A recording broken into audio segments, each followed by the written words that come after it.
Single dad tackled a robber in a grocery store. The woman he protected was the CEO behind the brand. Tom Harris never imagined that one split-second decision in aisle 4 would change everything. What started as a Tuesday morning grocery run turned into a fight for survival, a twist of fate, and a second chance at life he never saw coming. Stay with me until the end of this story, and drop a comment with your city so I can see how far this journey travels. Now, let me take you back to where it all began. The morning had started like any other, unremarkable, predictable, safe. Tom Harris stood in his small kitchen, the kind with chipped countertops and a refrigerator that hummed too loud, pouring milk into Sophie's cereal bowl. His daughter sat at the table, legs swinging beneath her chair, her backpack already zipped and waiting by the door. "Dad, we're out of the good cereal," Sophie said, poking at the generic flakes with her spoon. Tom glanced at the clock, 7:15. School started at 8.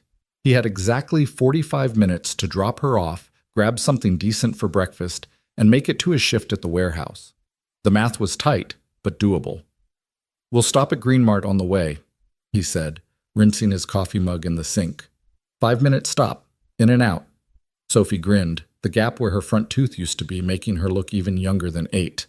"Can we get the one with the marshmallows?" "We'll see," Tom said, which was dad code for probably not, but I don't want to argue before school. He grabbed his jacket, a faded Marine's hoodie he'd worn thin over the years, and his keys.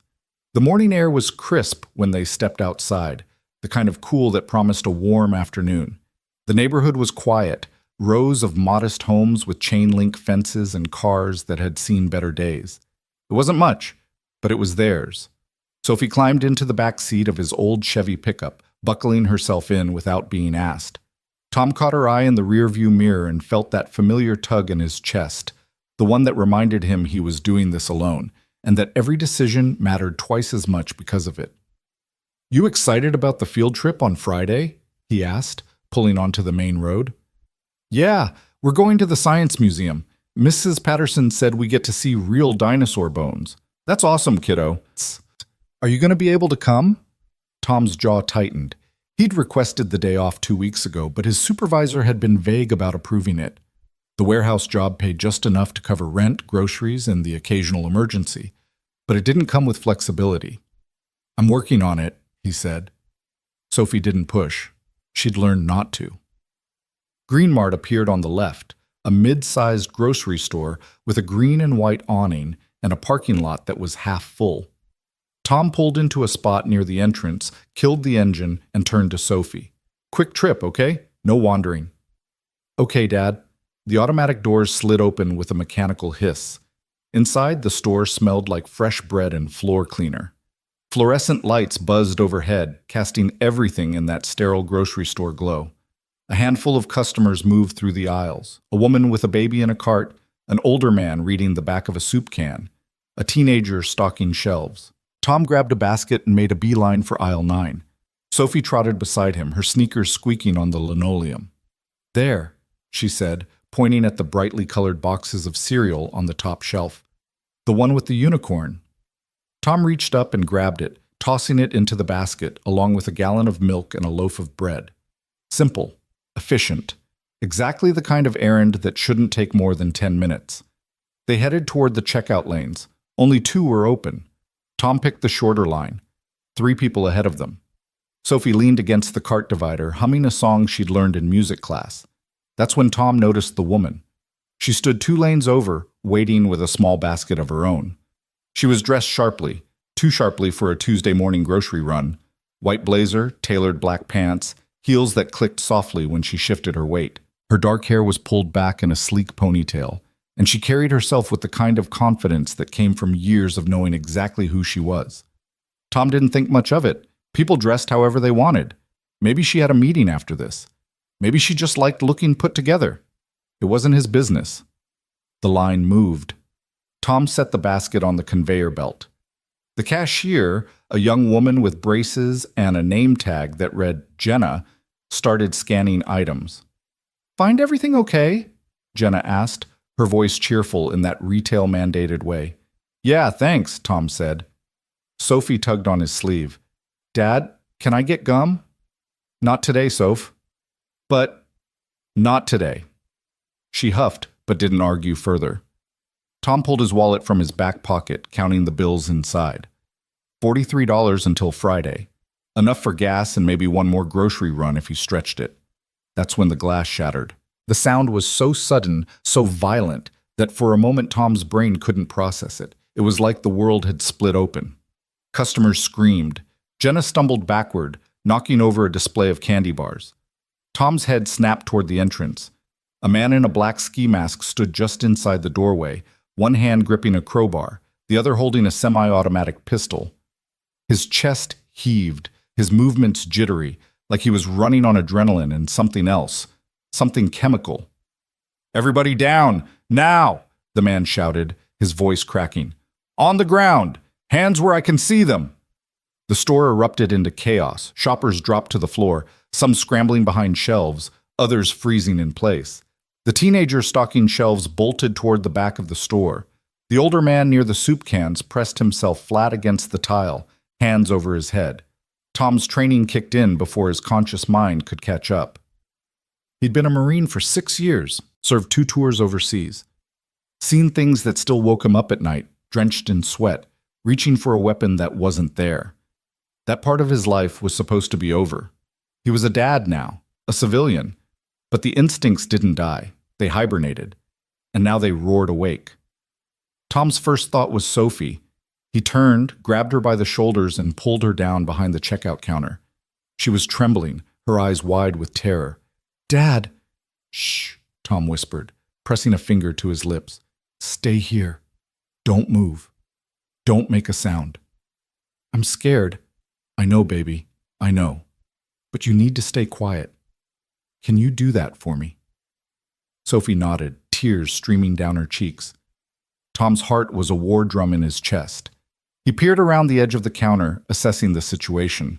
The gunman was moving deeper into the store now, waving the pistol at anyone who dared to look up.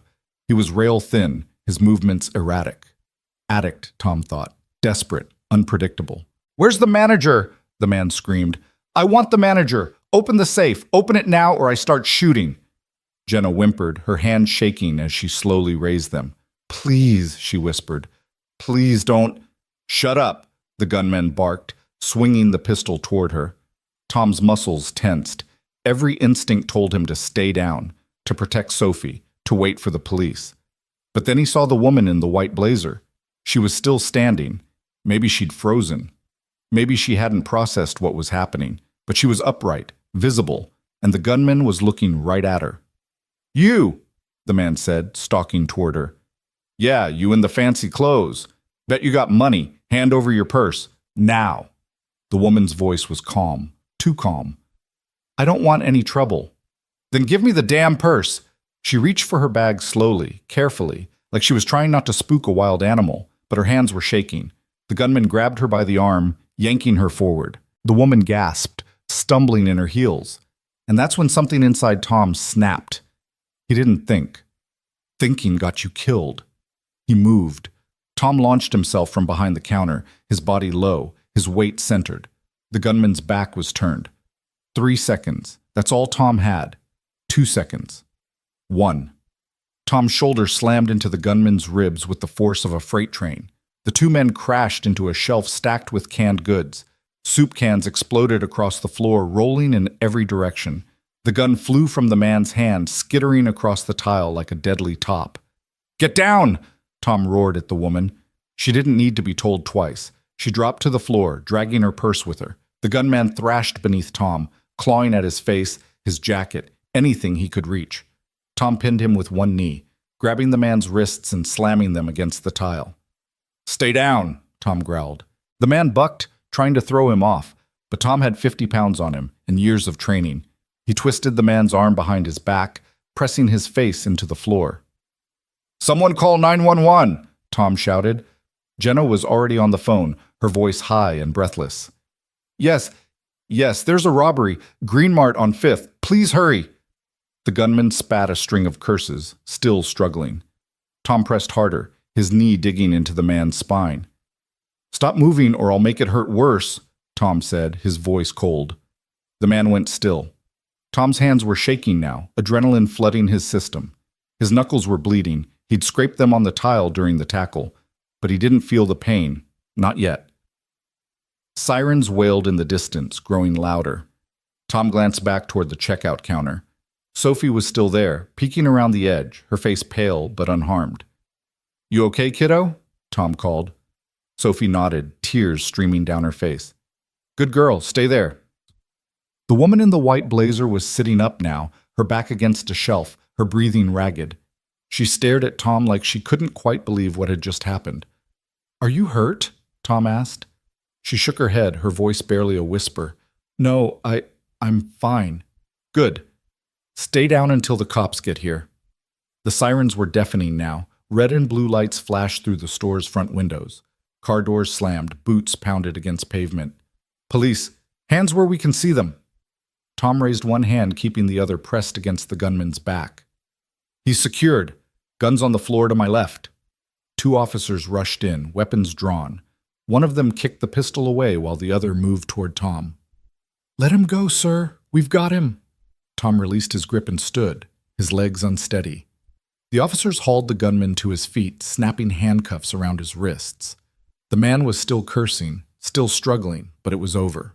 One of the officers, a stocky man with a graying mustache, turned to Tom. "You the one who took him down?" Tom nodded. "Hell of a thing," the officer said. "You ex-military?" "Marines."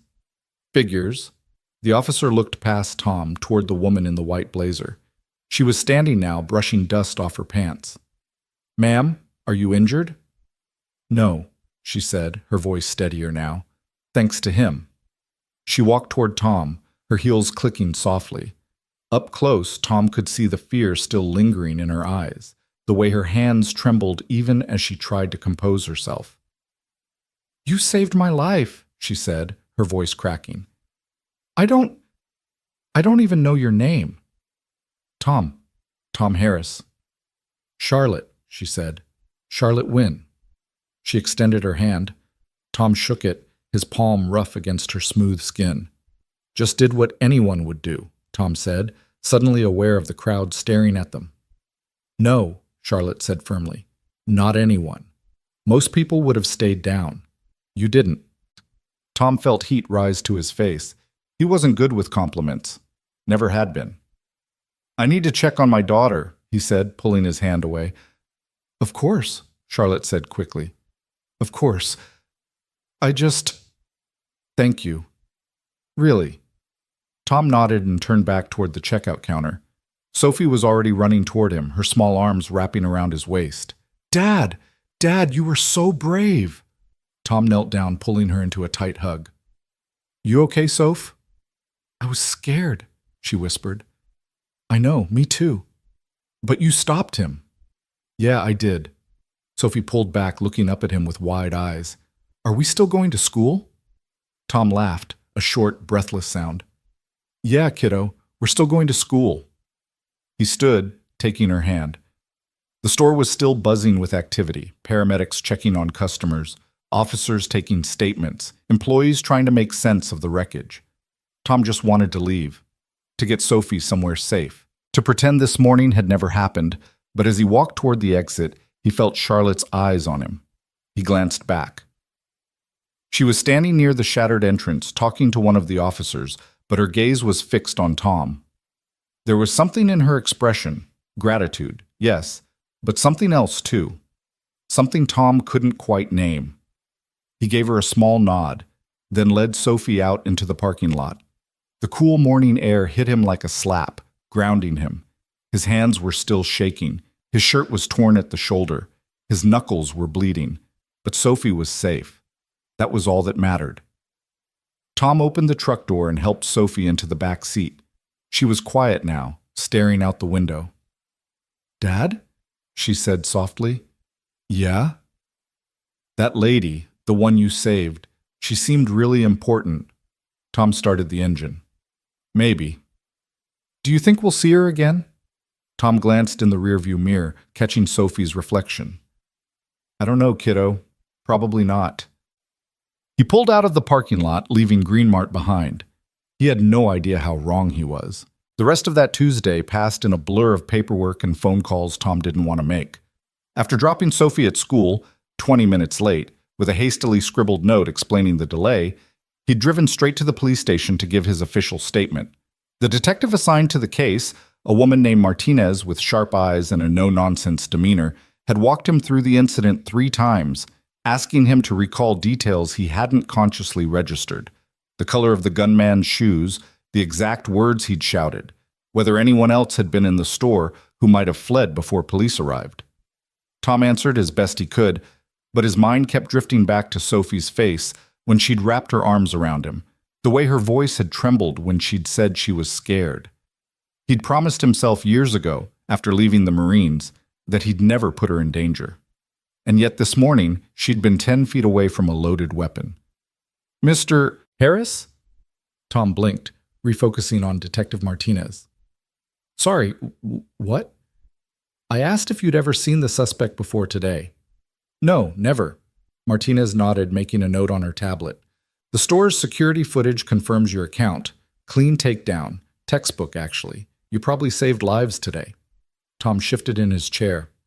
"I just reacted." "Well, your reaction kept a bad situation from getting worse." She set the tablet down and leaned back, studying him. "You know, we're always looking for people with your kind of training. Ever thought about joining the force?" Tom had heard variations of this question a dozen times since leaving the military. Police departments, private security firms, even a buddy who ran a bail bonds operation. They all saw his resume and assumed he'd want to keep doing what he'd been trained to do. "I've got a daughter," Tom said simply. "Can't risk not coming home."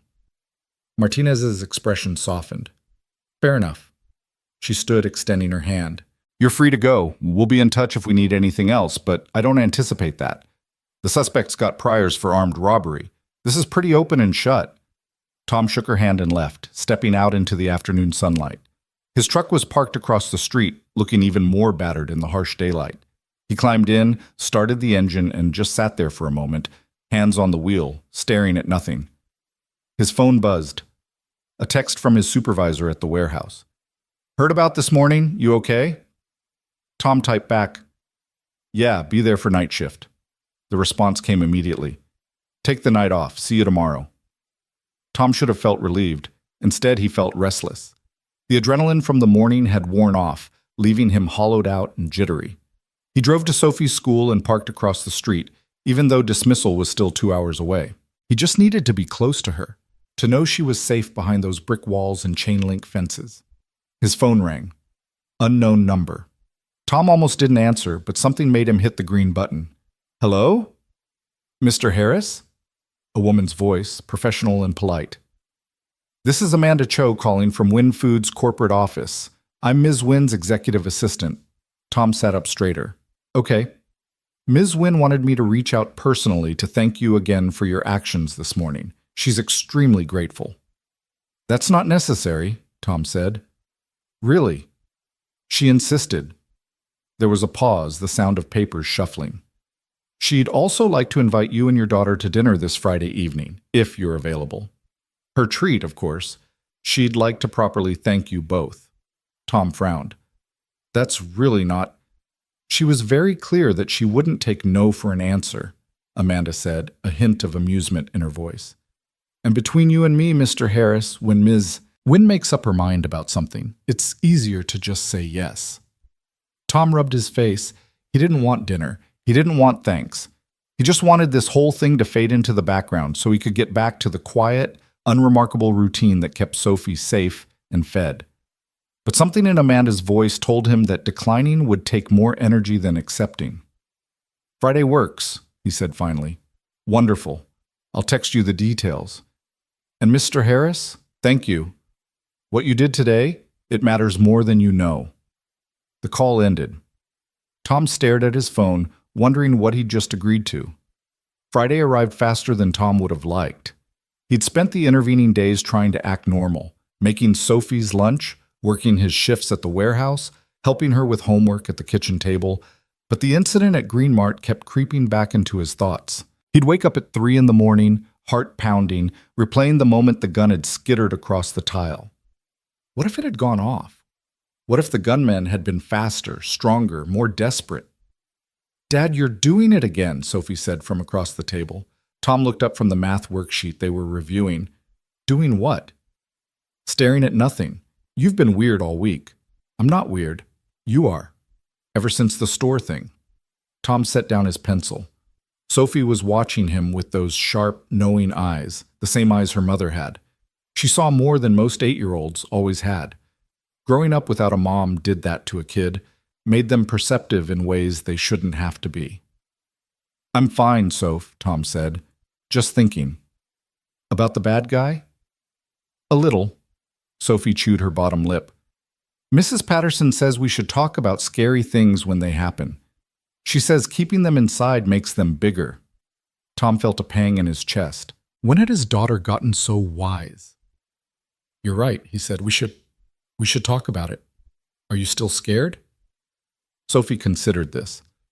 "Not really. I mean, it was scary when it happened, but you stopped him.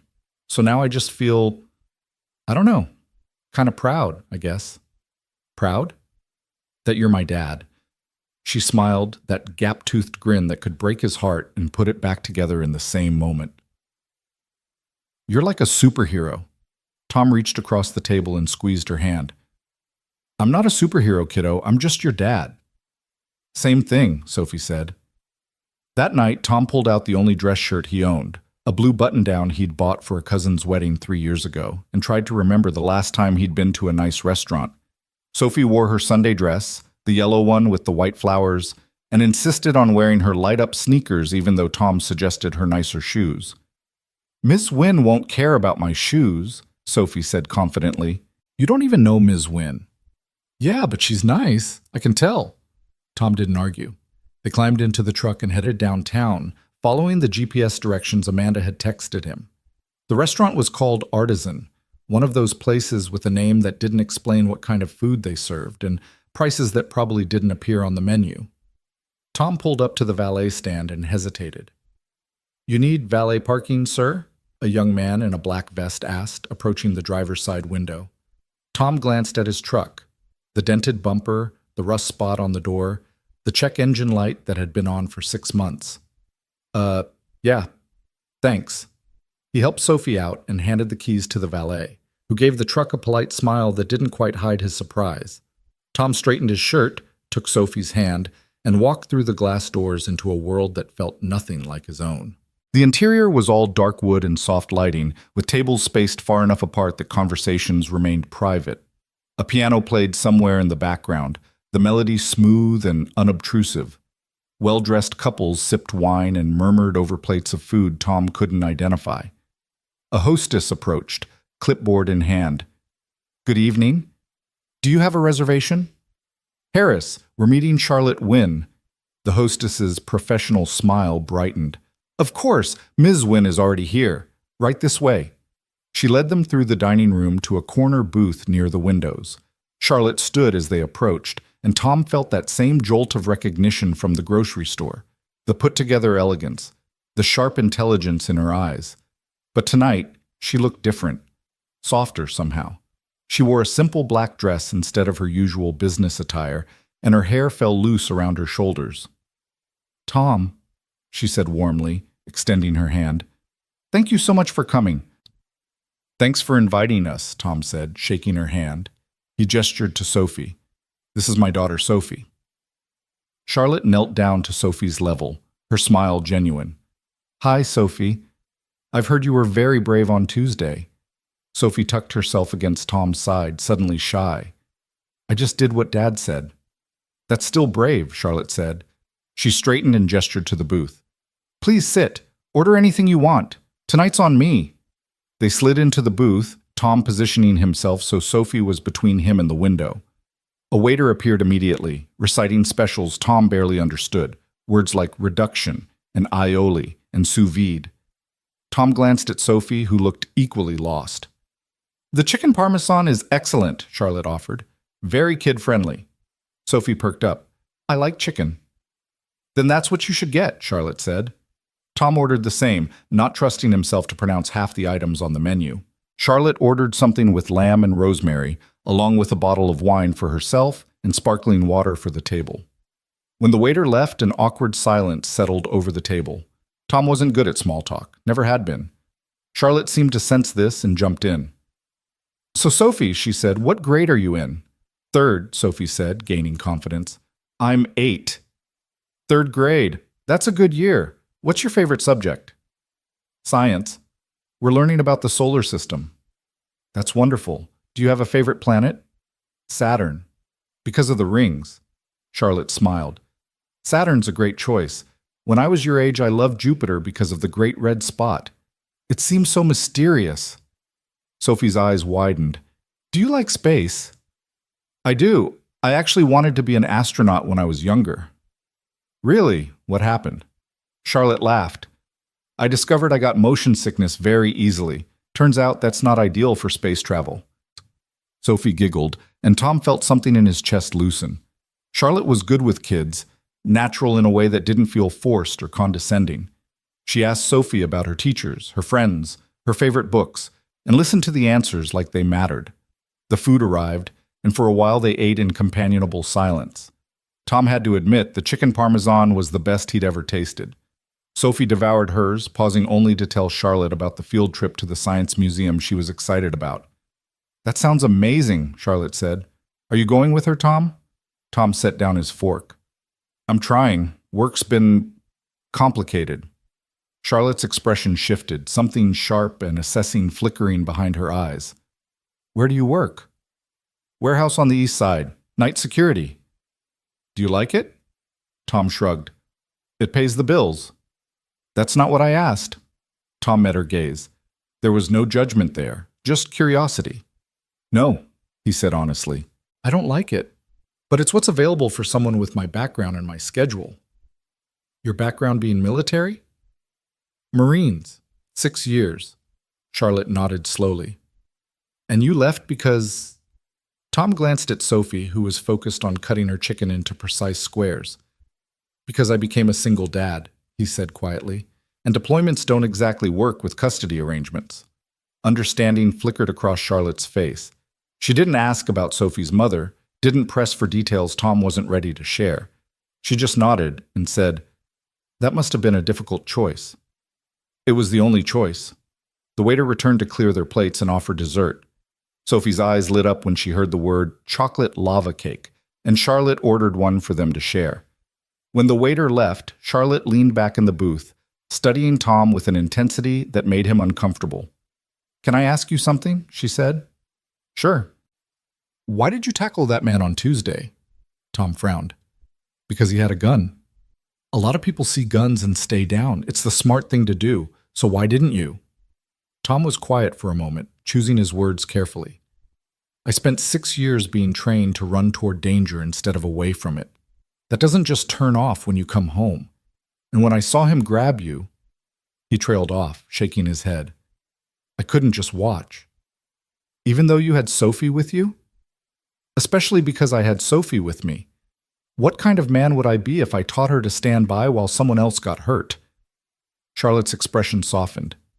"You're a rare kind of person, Tom Harris." "I'm really not." "Yes," Charlotte said firmly. "You are." The lava cake arrived, and Sophie dug in with enthusiasm, getting chocolate on her nose within the first bite.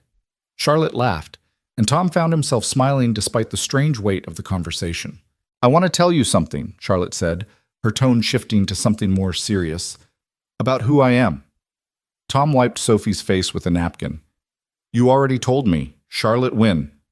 "I did, but I didn't tell you what that means." She paused, as if gathering her thoughts. "Wynn Foods is the parent company of Green Mart and about 40 other grocery chains across the country. I inherited the business from my father 5 years ago." Tom's hand stilled. "You own Green Mart?" "I own the company that owns Green Mart, yes." Tom sat back, processing this. "So when that guy tried to rob your store—" "He had no idea who I was. I was just another customer to him. But the truth is I'd stopped by that morning to do a random inspection.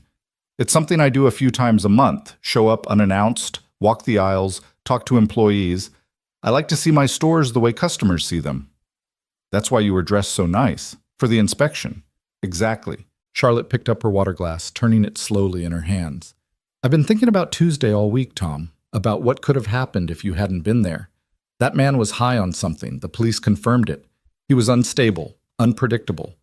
And I was the most visible target in that store. You don't have to thank me again, Tom said. Really? I know I don't have to, but I want to. She set the glass down and looked him directly in the eye. And I want to do more than just buy you dinner. Tom felt a warning bell go off in his head. Ms. Wynne, Charlotte, please. Charlotte, I didn't do what I did because I wanted something in return. I know that. But the fact that you don't want anything makes me want to give you something even more. She leaned forward. When was the last time you applied for a job that actually interested you? Tom blinked at the sudden shift in conversation. I don't know. A while. When? Before Sophie was born, probably. Why? Because I looked you up, Tom. After Tuesday, I asked my assistant to pull whatever she could find. Honorable discharge from the Marines, commendations for leadership, advanced training in security operations. You're overqualified for night shifts at a warehouse. Tom's jaw tightened. I appreciate the research, but I'm not trying to offend you. I'm trying to understand why someone with your skills is working a job that barely pays above minimum wage. Because no one wants to hire a single dad who needs to be home by 7 every morning to make breakfast and drop his kid at school, Tom said, his voice harder than he intended. Because flexible schedules don't exist in careers that actually pay well. Because every interview I've had in the past 3 years ends the same way. We'll call you. And then they never do. The words came out harsher than he'd meant them to, and he immediately regretted it. This woman had invited them to a nice dinner, and here he was unloading his frustrations like she was his therapist. But Charlotte didn't flinch. If anything, she looked more determined. What if I told you I might have a solution, she said. To what? To all of it. The schedule, the pay, the career that actually uses what you're trained to do. Tom shook his head. Charlotte, I don't need charity. It's not charity. It's an opportunity. She pulled out her phone, tapped the screen a few times, and slid it across the table. This is a job posting that went live this morning. Head of Regional Security Operations for Wynn Foods. It's a new position. We're consolidating security protocols across all our stores in this region. The job involves site assessments, staff training, emergency response planning. Basically, exactly what you did on Tuesday, but formalized and paid properly. Tom glanced at the phone, then back at Charlotte. You can't just offer me a job. Why not? Because I tackled a guy in your store. That doesn't qualify me to run security for an entire region. Your military record qualifies you. Your instincts qualify you. The fact that you kept your head in a crisis and neutralized a threat without anyone getting hurt qualifies you. Charlotte's voice was steady, brooking no argument. I need someone I can trust in this role, Tom. Someone who doesn't just see it as a paycheck. And after Tuesday, I know you're that person. Tom looked down at Sophie, who had chocolate smeared on her cheek and was watching the conversation with wide, curious eyes. What's the catch? He asked quietly. No catch. The position comes with full benefits, health, dental, vision, 401k matching. The salary is competitive and the hours are flexible. You'd work primarily during school hours with the occasional evening meeting, but nothing that would prevent you from being home for Sophie. It sounded too good to be true, which meant it probably was. I need to think about it, Tom said. Charlotte nodded. Of course.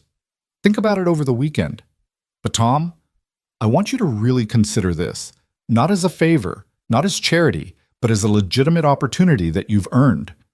The waiter brought the check, which Charlotte signed without even glancing at the total. They walked out together, the cool evening air a relief after the warmth of the restaurant. The valet brought Tom's truck around and Charlotte walked them to it. Thank you for coming tonight, she said. Both of you. Sophie, emboldened by chocolate cake and good conversation, stepped forward and hugged Charlotte around the waist. Charlotte looked surprised for a moment, then wrapped her arms around the little girl, her expression softening in a way Tom hadn't seen before. Thank you for the cake, Sophie said, pulling back. You're very welcome. They climbed into the truck and Tom started the engine. Charlotte knocked on his window. He rolled it down. Think about it, she said again. Please. Tom nodded. I will. He pulled away from the curb, glancing in the rearview mirror. Charlotte stood on the sidewalk, watching them go, her figure growing smaller as they turned the corner. "Dad?" Sophie said. "Yeah? Are you going to take the job?" "I don't know, kiddo." "I think you should." "Why's that?" "Because you always tell me to try new things, even when they're scary." Tom smiled despite himself. "When did you get so smart?" "I've always been smart. You just don't always listen." That weekend, Tom barely slept. He pulled up the job posting Charlotte had shown him and read it a dozen times. The requirements matched his background almost perfectly. The salary was double what he made at the warehouse, enough to finally fix the truck, to put money into savings, to maybe even think about moving to a better neighborhood. The benefits alone were worth more than he'd seen in years. But doubt gnawed at him. What if he wasn't good enough? What if Charlotte was only offering because she felt obligated? What if he took the job and failed and ended up worse off than before? Monday morning, he dropped Sophie at school and drove to the warehouse to give his 2 weeks' notice. His supervisor, a gruff man named Dale, who'd always been fair if not particularly friendly, took the news with a shrug. "Can't say I'm surprised," Dale said. "You were always overqualified for this gig. Where you headed?" "Corporate security job," Tom said. "Better hours." "Good for you, man. Good luck." Tom left feeling lighter and more terrified than he had in years. That afternoon, he called the number Amanda had given him. "Win Foods, Amanda Cho speaking." "Hi, Amanda. This is Tom Harris." "Tom, how are you?" "I'm good. Listen, I've been thinking about the position Charlotte mentioned. Is the offer still open?" There was a pause, then Amanda's voice came back bright with enthusiasm. "Absolutely. When can you come in for an interview?" "An interview?" Tom frowned. "I thought, Ms. Wynn insists on doing this properly. She doesn't want you to feel like you're being handed anything. She wants you to earn it, same as anyone else would." Tom felt a surge of respect for Charlotte. She wasn't offering charity. She was offering a real chance. "I can do tomorrow," he said. "Late morning?" "Perfect. I'll send you the address. And Tom, don't be nervous. You've got this." Tuesday morning, Tom put on his blue dress shirt for the second time in a week and drove downtown to the Wynn Foods corporate office. The building was sleek and modern, all glass and steel, rising 15 stories above the street. Tom parked in the visitor lot and took the elevator to the 10th floor, where Amanda greeted him with a warm smile. "Right this way, Tom. Ms. Wynn is expecting you." She led him down a hallway lined with photos of grocery stores, farms, and smiling employees. At the end of the hall was a corner office with floor-to-ceiling windows overlooking the city. Charlotte stood behind her desk, talking on the phone. She gestured for Tom to enter, holding up one finger to indicate she'd be just a moment. Tom stepped inside, taking in the space. It was professional but not cold. Bookshelves lined one wall, filled with business texts and what looked like family photos. A small sitting area near the windows held 2 chairs and a coffee table. Charlotte ended her call and came around the desk, extending her hand. "Tom, thank you for coming." "Thanks for seeing me." They shook hands and Charlotte gestured to the sitting area. "Let's sit here. This doesn't need to be a formal interrogation." Tom sat, and Charlotte took the chair across from him. She had a folder in her lap, his resume, he realized, along with what looked like his military records. "I've reviewed your background," Charlotte began. "It's impressive. 6 years active duty, 2 tours overseas, training in tactical operations, leadership roles. Why did you leave?" Tom had expected this question. "I became a single father. The military and custody don't mix well." "Sophie's mother?" "Died when Sophie was 2, car accident." Charlotte's expression shifted, sympathy flickering across her face. "I'm so sorry." Tom nodded, the old grief surfacing briefly before he pushed it back down. "It's been 6 years. We're doing okay." "I can see that. Sophie's a wonderful kid." "She is." Charlotte consulted her notes. "Since leaving the military, you've worked primarily in warehouses and overnight security positions, mostly minimum wage or slightly above. Why haven't you pursued security management roles?" "Because they require availability that I don't have. Night shifts, weekends, on-call hours. I can't do that to Sophie." Understood. Charlotte set the folder aside and leaned forward. Let me tell you what this role actually entails. Win Foods operates 43 stores across this region. Right now, each store handles its own security, local contracts with different companies, no standardized protocols, no oversight. It's inefficient and, as we saw last week, potentially dangerous. I want to change that. Tom listened, his interest growing. I want someone who can assess our current security measures, identify weaknesses, develop comprehensive protocols, and train staff across all locations. Someone who can respond to incidents, coordinate with law enforcement, and ensure that what happened last Tuesday never happens again. Or if it does, that we're prepared. That's a big job, Tom said. It is, which is why I need the right person. Someone with tactical training, leadership experience, and the ability to think clearly under pressure. Charlotte met his gaze. Someone like you. What about my schedule? Sophie gets out of school at 3. Most of your work would happen during business hours, site visits, meetings, training sessions. There might be occasional evenings, but we'd work around your schedule. And if an emergency happens, we have other staff who can respond. Tom processed this. It was exactly what he'd been looking for, the kind of role that matched his skills and his needs. But the doubt crept back in. Why me? He asked. You could hire someone with corporate security experience, someone who knows your industry. I could, Charlotte agreed. But they wouldn't have stopped that robbery. They wouldn't have risked themselves to protect a stranger.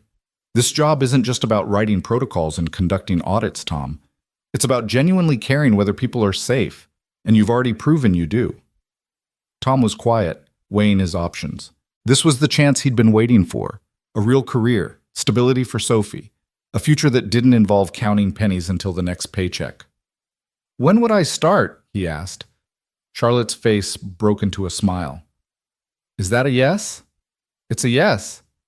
Then you start Monday. Welcome to Win Foods, Tom.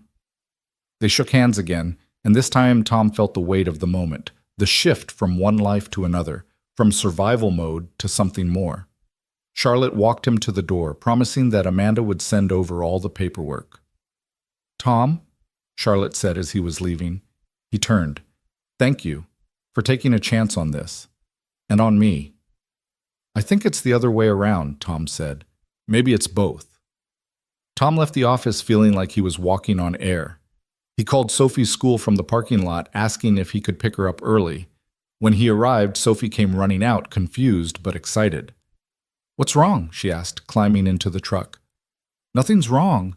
Everything's right. Tom pulled her into a hug. I got the job, Soph. Sophie squealed, wrapping her arms around his neck. Really? Really. Does that mean we can get the good cereal now? Tom laughed, the sound breaking free from a place deep in his chest. Yeah, kiddo, we can get the good cereal.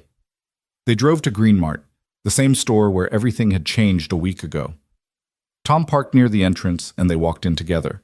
The shattered glass had been replaced, the shelves restocked. It looked like nothing had ever happened, but everything had. Tom grabbed a cart and let Sophie pick whatever cereal she wanted. The one with marshmallows, the one with chocolate, the one shaped like stars. He didn't care about the cost. For the first time in years, he didn't have to. As they walked through the aisles, Tom felt eyes on him. A few employees whispered, nodding in his direction. One of them, the cashier, Jenna, from that morning, waved shyly. You're a hero, Sophie said, noticing the attention. I'm not a hero. I'm just your dad. Same thing, Sophie said again, grinning. They checked out, and as Tom loaded the bags into the truck, his phone buzzed. A text from Charlotte. Congratulations. See you Monday. And Tom, thank you again for everything. Tom smiled, pocketing his phone. Monday couldn't come fast enough. Monday arrived with the kind of nervous energy Tom hadn't felt since his first day of boot camp. He'd been up since 5, unable to sleep, running through mental checklists of everything he needed to remember. Sophie had noticed his restlessness at breakfast, watching him pace the kitchen while his coffee grew cold. You're going to do great, Dad, she'd said, spooning cereal into her mouth. Just be yourself.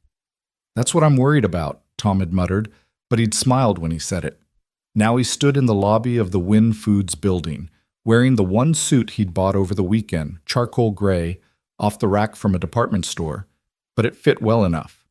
Amanda had sent him a detailed email outlining his first day. Orientation at 8, meetings with department heads at 9 and 10, lunch with Charlotte at noon, then an afternoon tour of the nearest Green Mart location. The elevator doors opened on the 10th floor, and Amanda was waiting with that same warm smile. "Tom, right on time. How are you feeling?" "Terrified," Tom admitted. Amanda laughed. "That's normal. Come on, let's get you set up." She led him through a maze of hallways to a small office near the back of the building. It wasn't large, just enough room for a desk, 2 chairs, and a filing cabinet, but it had a window that looked out over the parking lot, and there was a photo frame on the desk waiting to be filled. "This is yours," Amanda said. "Computer's already set up with your login credentials. HR will come by in about 20 minutes to get your paperwork sorted. Any questions?" Tom looked around the space, still not quite believing it was real. "No, thank you." "Don't thank me. You earned this." Amanda checked her watch. "I'll come get you when it's time for your first meeting. In the meantime, make yourself comfortable." She left, closing the door behind her. Tom stood in the center of the office, taking it in. His own space. His own desk. A job where people called him by his name instead of just the night guy. He sat down, the chair creaking slightly under his weight, and logged into the computer. His inbox was already full. Welcome messages from various departments, training modules to complete, security reports from the past 6 months flagged for his review. Tom opened the first report and started reading, his military training kicking in as he analyzed incident patterns and response times. 20 minutes passed in what felt like 5. A knock on the door pulled him from the data. "Come in." A woman in her 50s entered, carrying a stack of folders. "Tom Harris, I'm Patricia from HR. Ready to make this official?" The paperwork took longer than expected. Tax forms, direct deposit authorizations, benefits elections, emergency contacts. Patricia walked him through each document with practiced efficiency, explaining insurance options and retirement contributions in terms that actually made sense. When they reached the emergency contacts section, Tom hesitated. "Just put Sophie's school," he said. "And my neighbor, Mrs. Chen. She watches Sophie sometimes." Patricia didn't ask about other family, about a partner or parents or siblings. She just wrote down the information and moved on, and Tom was grateful for her discretion. By the time they finished, it was 8:55. Amanda appeared at his door exactly on schedule. "Ready for the fun part?" she asked. Tom followed her to a conference room where 3 people waited around a table. Amanda made introductions. David Chen, VP of Operations, a man in his 40s with wire-rimmed glasses and a firm handshake. Lisa Martinez, Regional Manager for the Eastern Stores, a woman about Tom's age with sharp eyes and a business-like demeanor. And Robert Hayes, Head of Legal, older, gray-haired, with the cautious expression of someone who'd seen too many lawsuits. They spent the next hour walking Tom through the current state of security across the region. Each store contracted with local companies, as Charlotte had mentioned, resulting in wildly inconsistent protocols. Some locations had armed guards, others just cameras. Response times varied from minutes to hours. Training was minimal or non-existent. "It's a mess," David said bluntly, "and it's been a mess for years. We just haven't had the resources to fix it." "Until now," Lisa added, looking at Tom, "Charlotte's been pushing for a unified security division for 2 years. What happened last Tuesday finally gave her the leverage to make it happen." Tom absorbed this, understanding dawning. The robbery hadn't just saved Charlotte's life, it had provided the catalyst for institutional change. "What's my budget?" Tom asked. Robert slid a folder across the table. "Initial allocation is here. It's generous, but not unlimited. Charlotte wants results, but she wants them done smartly." And Tom opened the folder and scanned the numbers. It was more than generous, it was transformative. With this kind of funding, he could implement real changes. "What about resistance?" Tom asked. "Store managers who don't want to change systems they're used to?" Lisa smiled grimly. "That's where I come in. I'll handle the politics, you handle the security. Between us, we'll get it done." The meeting ended with action items and timelines. Tom's head was spinning with information, but he felt energized rather than overwhelmed. This was real work, important work, the kind that actually mattered. At noon, Amanda escorted him to Charlotte's office. Charlotte was on the phone again, But she waved him in, pointing to the sitting area where lunch had been set up. Sandwiches, salads, fruit, bottled water. I understand, but that timeline isn't realistic, Charlotte was saying into the phone, her tone firm but not unkind. We need at least 6 weeks for proper implementation. Yes, I know what the board wants. Then the board needs to trust the people they hired to do this right. She ended the call and turned to Tom with an apologetic smile. Sorry, crisis of the day. How's your morning been? Overwhelming in the best way, Tom said. They sat, and Charlotte handed him a sandwich. David and Lisa can be intense, but they're good at what they do. If they seem skeptical, don't take it personally. They're just protective of their territories. They didn't seem skeptical, more like cautiously optimistic. That's better than I expected. Charlotte unwrapped her own sandwich. What are your first impressions? Tom considered this. The security situation is worse than I thought. No standardization, no accountability, no clear chain of command when something goes wrong. But it's fixable. I just need time and cooperation. You'll have both. What do you need from me? Authority to make changes. When I recommend a new protocol or a different vendor, I need to know you'll back me up. Charlotte met his gaze. You have it. I hired you because I trust your judgment. Don't make me regret it. I won't. They ate in comfortable silence for a moment, then Charlotte said, How's Sophie handling the transition? She's excited, doesn't fully understand what it means yet, but she knows things are changing for the better. She's a sweet kid. You've done a good job with her. Tom felt that familiar tightness in his chest. I'm trying. Some days are harder than others. Single parenting always is, Charlotte said quietly. Something in her tone made Tom look up. You have kids? No, but I watched my mother raise me and my brother alone after my father died. I know what it costs. Tom hadn't known Charlotte had lost her father. He'd assumed she'd inherited the company in the usual way, planned succession, careful transition. But there was grief in her voice, old but still present. How old were you? Tom asked. 16. Car accident, same as Sophie's mother. He was driving home from a store opening, hit by a drunk driver on the highway. Charlotte's expression was distant.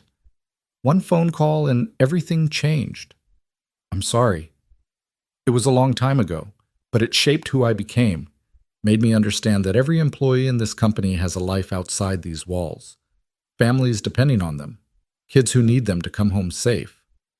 She looked at Tom. That's why this security position matters so much to me. It's not just about protecting assets or minimizing liability. It's about making sure people like you, like my father, get to go home at the end of the day. Tom understood then why Charlotte had been so insistent about hiring him. This wasn't about gratitude or obligation. It was personal. I'll do everything I can to make that happen, Tom said. I know you will. They finished lunch, and Charlotte walked him down to the parking lot where Lisa was waiting to drive him to the first store tour. The afternoon passed in a blur of locations and introductions. Lisa took him to 3 different Green Mart stores, each with its own quirks and challenges. At the first, the security cameras hadn't worked in 6 months. At the second, the contracted guard spent most of his shift on his phone.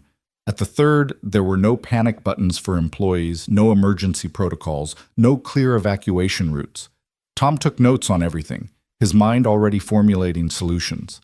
By the time Lisa dropped him back at the office at 4:30, he had filled an entire notebook with observations and recommendations. He drove to Sophie's school, arriving just as the after-school program was ending. Sophie ran out with her backpack bouncing, her face bright with curiosity. How was it? She demanded before she'd even climbed into the truck. Long, good, a lot to learn. Did you see Ms. Charlotte? I had lunch with her. Sophie's eyes went wide. Really? What did you eat? Sandwiches. Boring, Tom laughed. What about you? How was school? We started our space unit today. Mrs. Patterson brought in a model of the solar system and everything. Sophie launched into an enthusiastic description of planetary orbits and asteroid belts, and Tom listened, grateful for the normalcy after a day of so much change. That night, after Sophie was in bed, Tom sat at the kitchen table with his laptop, reviewing the security reports he'd been sent. Incident logs from the past year painted a troubling picture. Shoplifting was constant, employee theft not uncommon, and there had been 3 armed robberies in the region in the past 6 months. The one at his Green Mart had just been the most recent. Tom created a spreadsheet categorizing incidents by type and location, looking for patterns. Certain stores were hit repeatedly. Others had gone years without major problems. The difference, he realized, wasn't location or demographics. It was management. Stores with engaged, trained staff had fewer incidents. Stores where employees felt like interchangeable parts had more. He made a note. Security isn't just cameras and guards. It's culture. The weeks that followed fell into a rhythm. Tom spent his days visiting stores, meeting with managers, assessing vulnerabilities. He developed checklists and protocols, wrote training manuals in clear, practical language, and began vetting security companies for a new regional contract. He worked closely with Lisa, who proved to be as competent as she was demanding, and with David, who had an encyclopedic knowledge of operations logistics. Charlotte checked in regularly, sometimes in scheduled meetings, sometimes in quick emails, occasionally in person when she was visiting stores. She never micromanaged, but she was always aware of his progress, offering support when he needed it, and space when he didn't. Sophie adjusted to their new routine with the resilience of children. She liked that Tom was home for dinner every night now, that he could help with homework without fighting exhaustion, that weekends felt less like survival and more like actual family time. They went to the Science Museum for her field trip, and Tom was there in the front row, taking pictures while Sophie explained the difference between asteroids and comets to anyone who would listen. One evening in late October, about 6 weeks into his new job, Tom was working late at the office, finalizing a contract proposal, when Charlotte knocked on his door. "Burning the midnight oil?" she asked. Tom glanced at the clock. 7:15. "Sorry, I didn't realize how late it was. Sophie's at Mrs. Chen's. I should go get her." "Before you do, can I steal 5 minutes?" "Of course." Charlotte sat in the chair across from his desk, and Tom noticed she looked tired. Not physically, she was as polished as ever, but there was a weariness in her eyes that hadn't been there before. "I just came from a board meeting," she said. "They wanted an update on the security overhaul." Tom felt his stomach tighten. "How'd it go?" "Better than expected, thanks to you. Your incident reports show a 20% reduction in theft across the region since you implemented the new protocols. Response times are down. Employee satisfaction is up. Apparently, people feel safer at work when they know someone actually cares about their safety." Tom relaxed slightly. "That's good. It's better than good. It's exactly what I needed to justify the budget expansion." Charlotte leaned forward. "I want to roll this out company-wide, Tom. All 200 stores, not just this region. And I want you to lead it." Tom blinked. "Company-wide?" "You'd get a team, at least 4 regional managers working under you. More resources, bigger budget, real authority to make systemic changes, and a significant raise, obviously." It was everything Tom could have hoped for, the kind of career advancement that usually took years. But it also meant more responsibility, more travel, more time away from Sophie. "Can I think about it?" Tom asked. Charlotte looked surprised, then thoughtful. "Of course. Take as long as you need. But Tom, you've earned this. Don't let doubt talk you out of something you deserve." After she left, Tom sat in his office, staring at the dark window. The reflection looking back at him was a stranger, someone successful, someone valued, someone with a future that extended beyond the next paycheck. He wasn't sure he recognized that person yet. He picked up his phone and called Mrs. Chen.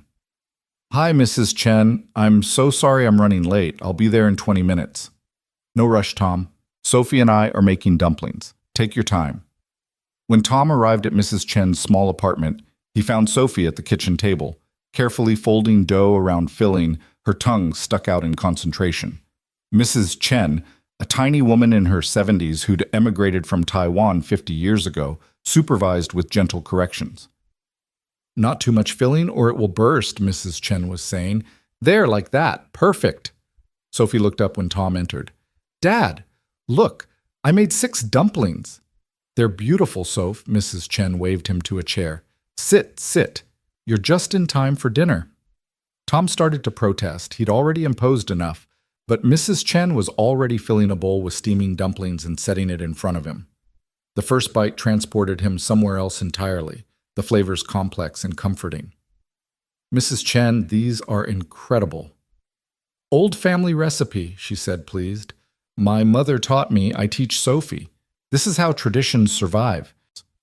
They ate together, Sophie chattering about her day while Mrs. Chen listened with the patience of someone who genuinely enjoyed children's company.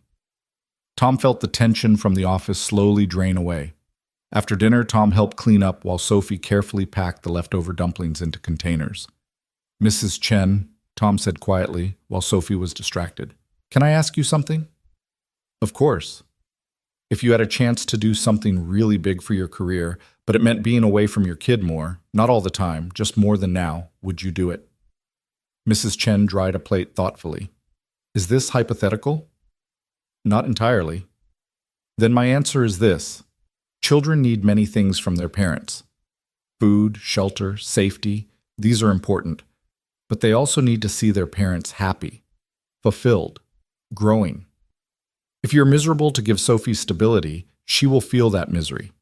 But if you are thriving, even if it means some change, she will thrive too. Oh, what if I'm not around as much? Then you make the time you have count more. Quality over quantity, as they say. Mrs. Chen set down the plate and looked at him directly. Tom, I watch you with Sophie. You are a good father. Trust yourself to keep being a good father, even as things change. Tom nodded, something settling in his chest. Thank you.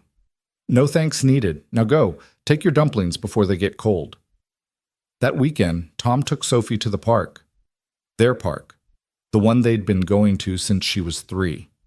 They walked the familiar paths, fed the ducks at the pond, shared a pretzel from the cart near the playground. Sophie ran ahead to the swings, and Tom pushed her, the rhythm meditative and familiar. Higher, Dad! He pushed harder, watching her arc toward the sky, her laughter carrying on the breeze. Sophie, he called, can I ask you something? What? She shouted back, wind in her hair. How would you feel if my job changed, if I had to travel sometime, stay overnight in other cities? Sophie dragged her feet to slow the swing, then turned to look at him. How much? Maybe once or twice a month. Just for a night or two. Sophie considered this with the seriousness she applied to all important questions. Would Mrs. Chen stay with me? If she's available. Or maybe we could find someone else you like. And you'd still be home most of the time? Every night I could be. Sophie hopped off the swing and walked over to him. Then I think you should do it. Tom knelt down to her level. Why? Because you love your job, I can tell. You smile more now, and you don't get that worried look you used to get when you were checking the mail. Tom hadn't realized she'd noticed. Kids saw everything. I do love my job, he admitted, but I love you more. I know, that's why it's okay. Sophie hugged him, her small arms strung around his neck. Plus, if you travel, you can bring me back those little soaps from the hotel. Tom laughed, the sound breaking free from somewhere deep. Deal. Monday morning, he walked into Charlotte's office without an appointment. She looked up from her computer, surprised. Tom, everything okay? I thought about your offer, he said. I'm in. Charlotte's face broke into a smile. Yeah? Yeah. On one condition. Name it. I need travel to be scheduled at least 2 weeks in advance when possible, and I need guaranteed backup so I'm never stuck overnight unexpectedly. Sophie comes first, always. Done, Charlotte said without hesitation. Anything else? That's it. Charlotte stood and extended her hand. Then welcome to the executive team, Tom. Let's change the whole damn company. They shook on it, and Tom felt the weight of the moment. Another shift. Another leap into something unknown but promising. The announcement went out that afternoon. Tom was promoted to Vice President of Security Operations, effective immediately. His phone started buzzing with congratulatory messages from colleagues he'd worked with over the past weeks. David sent a brief but warm email. Lisa called him directly. About damn time, she said. This company needs people who actually know what they're doing in leadership. Welcome to the club. But the message that meant the most came from Amanda.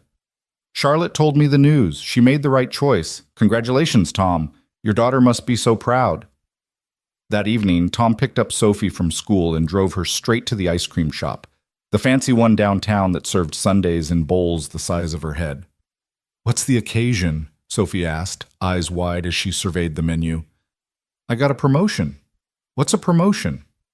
It means my boss thinks I'm doing a good job, so she's giving me more responsibility and more money. Sophie gasped. Does that mean we can get the apartment with the balcony? Tom had shown her a listing once, months ago, for a 2-bedroom with a small balcony overlooking a park. It had been completely out of their price range, so far outside the realm of possibility that Tom had closed the website and tried to forget about it. Maybe, he said. Let's see. Sophie ordered the chocolate explosion sundae. Tom got vanilla with caramel. They sat at a small table by the window, and Sophie told him about a book she was reading in class while chocolate ice cream dripped down her chin. Later, after Sophie was asleep, Tom pulled up that listing again. It was still available. With his new salary, it was no longer impossible. It was just on the edge of feasible. He could make it work if he was careful, if he budgeted properly, if he didn't let himself get comfortable and complacent. He filled out the application before he could talk himself out of it. 3 days later, the landlord called. They wanted to meet him, see his employment verification, check his references. Tom took a long lunch, drove to the building, and walked through the apartment with the landlord, a middle-aged woman named Teresa who asked about Sophie and seemed genuinely interested in the answer. Single dad? Teresa asked. Yes, ma'am. Good for you. That's not easy. She gestured around the living room.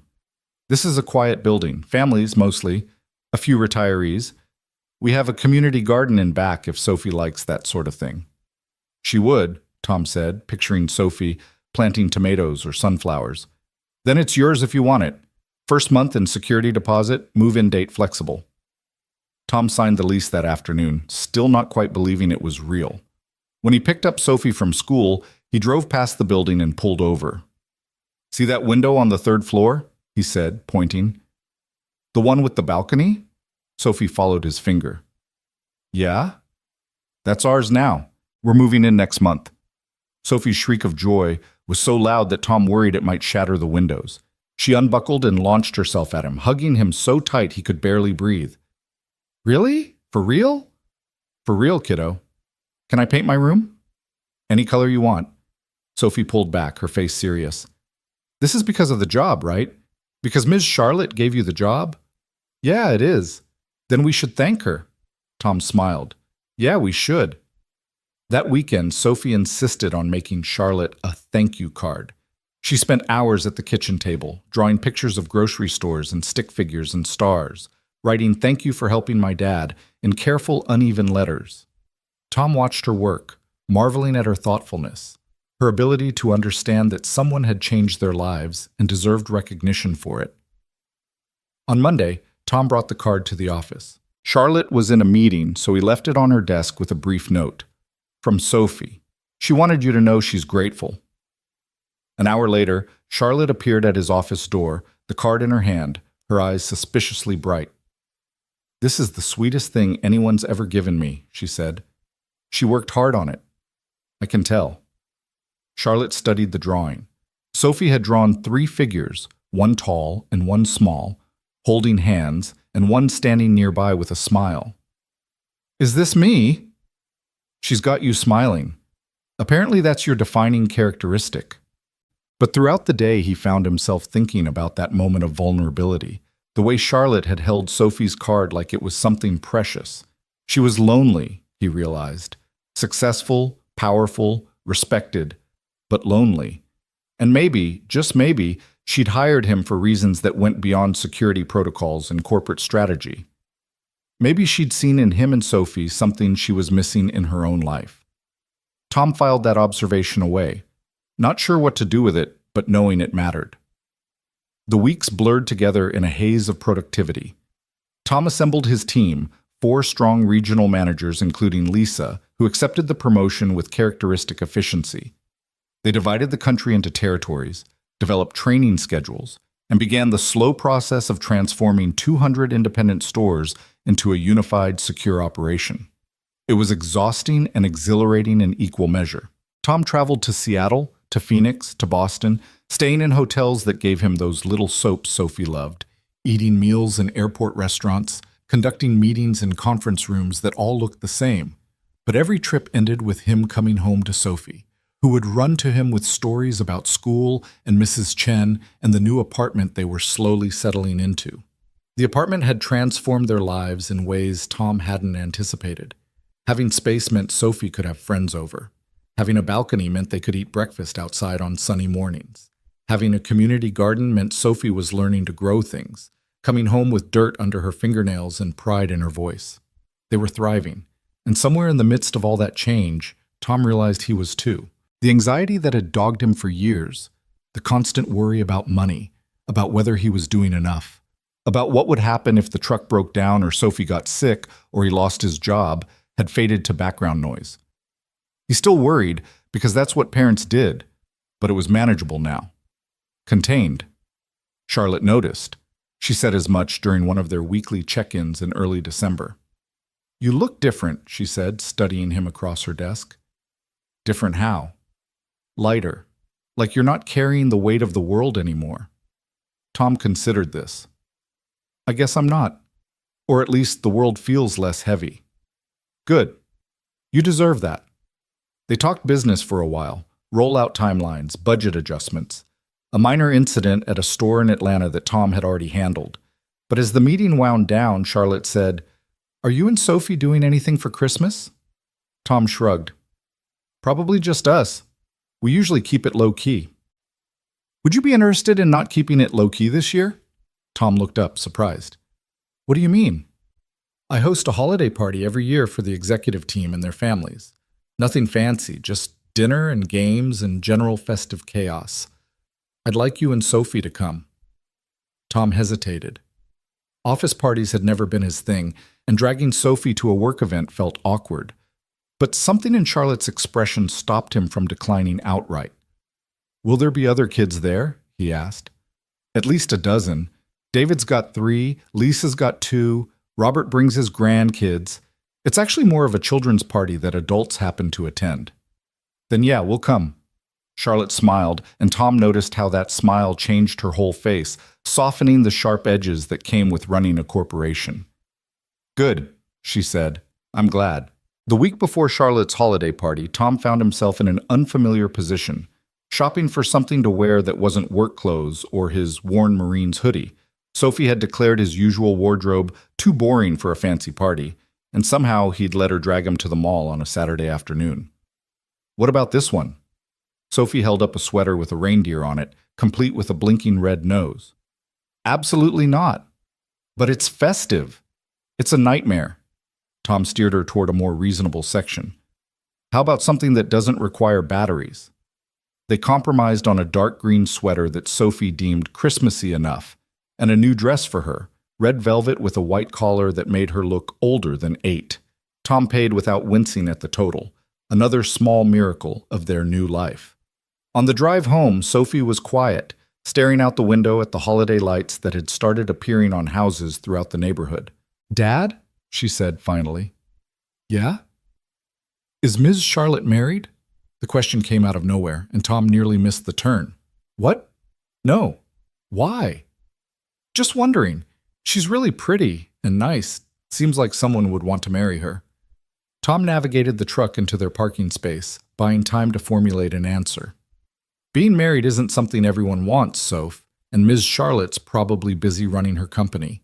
Too busy for a family? I don't know. That's her business, not ours." Sophie unbuckled her seatbelt but didn't move to get out. "Do you think you'll ever get married again?" Tom's hands tightened on the steering wheel. They'd had versions of this conversation before, usually prompted by something Sophie saw at school, a friend's parent getting remarried, a classmate talking about stepmoms or stepdads. Each time, Tom had deflected gently, not ready to confront the question himself. "Maybe someday," he said carefully. "But right now, I'm pretty happy with how things are. Just you and me." "Me too," Sophie said quickly. "I'm not saying I want you to get married. I was just curious." But Tom caught something in her voice, a wistfulness that made him wonder what she wasn't saying. Did she want a mother figure? Was she lonely for that kind of relationship? Or was this just idle 8-year-old curiosity with no deeper meaning? He filed it away to think about later, when he wasn't so tired. The night of the party, Tom spent 20 minutes trying to tame his hair into something presentable before giving up. Sophie emerged from her room in the red dress, her hair pulled back with clips that Mrs. Chen had helped her arrange that afternoon. "You look beautiful, kiddo," Tom said.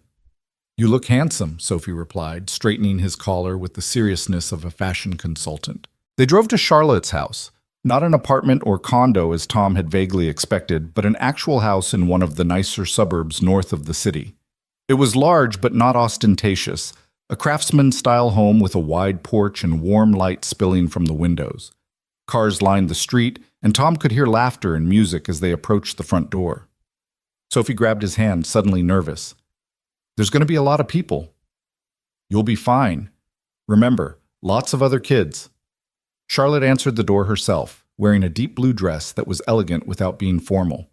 Her hair was down, softer than the sleek ponytail she wore at the office, and she was smiling in a way Tom had rarely seen, open, relaxed, genuinely happy.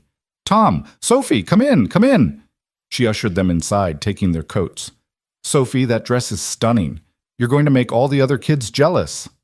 Sophie beamed, her nervousness evaporating. "Thank you, Ms. Charlotte." "Just Charlotte tonight. No Ms. at parties." She turned to Tom. "Drinks are in the kitchen, food's everywhere. Kids are currently engaged in what I believe is an epic snowball fight in the backyard, despite the lack of actual snow. Make yourselves at home." The house was warm and inviting, decorated with tasteful holiday touches. A real tree in the corner, garland along the mantel, candles on every surface. Tom recognized several colleagues mingling in the living room. David was deep in conversation with someone Tom didn't know. Lisa was refereeing what looked like a heated debate between two of her kids about video games. "Dad, can I go outside?" Sophie asked, spotting the children through the back window. "Sure. Stay where I can see you." Sophie took off, and Tom found himself standing awkwardly in the entryway, not quite sure how to navigate a social situation that wasn't about work or parenting. Charlotte appeared at his elbow with a glass of something amber. "You look like you could use this," she said. Tom took it, sniffed it. "Whiskey, good whiskey." "Thanks. Come on, I'll introduce you around. Most people here know who you are, but names help." She guided him through the room, making introductions that Tom immediately forgot, until they reached a corner where a man about Tom's age stood alone, watching the chaos with an amused expression. "Tom, this is my brother Michael. Michael, this is Tom Harris, our new VP of Security." Michael extended his hand, his grip firm. "The grocery store hero. Charlotte's told me all about you." "Has she?" Tom shot Charlotte a look. Charlotte had the grace to look embarrassed. "I may have mentioned you once or twice." "More like a dozen times," Michael said with a grin. "Apparently you're single-handedly transforming corporate security standards across the industry." "I'm just doing my job." "That's what all the good ones say." Michael sipped his drink. "What branch were you?" "Marines. You?" "Army, 2 tours in Afghanistan before I smartened up and became a boring civilian." He gestured around the room. "Charlotte guilt trips me into coming to these things every year. I live in Denver now, only come back for holidays." They talked for a while about military life, the adjustment to civilian work, the strange disconnect of going from combat zones to corporate meetings. Michael was easy to talk to, with none of the pretension Tom sometimes encountered in Charlotte's world. He worked as an EMT, he explained, because sitting behind a desk made him want to crawl out of his skin. "Charlotte doesn't get it," Michael said. "She's wired for this kind of life, the strategy, the politics, the long game. Me, I need to know I helped someone today, right now, tangibly. We're built different." Tom glanced across the room where Charlotte was laughing with a group of employees, completely in her element. "She's good at what she does." "She is. But it's lonely at the top, you know? Dad used to say that. Charlotte saw him work himself into an early grave, and now she's doing the same thing." Michael's expression turned serious. "She needs people in her life who aren't employees or board members, friends, real ones." Tom wondered why Michael was telling him this, what subtext he was supposed to be picking up. Before he could ask, Sophie appeared at his side, cheeks flushed from running. "Dad, there's a game room downstairs with a pool table and everything. Can I go play?" "Sure, be careful." She darted off, and Michael smiled. "Cute kid." "How old?" 8 going on 20. "They grow up fast." Michael drained his glass. I should make the rounds. Good talking to you, Tom. Don't be a stranger. Charlotte needs more people around who aren't afraid to tell her when she's being ridiculous. He walked away, leaving Tom to process that strange conversation. Was Michael trying to tell him something about Charlotte, or just making small talk?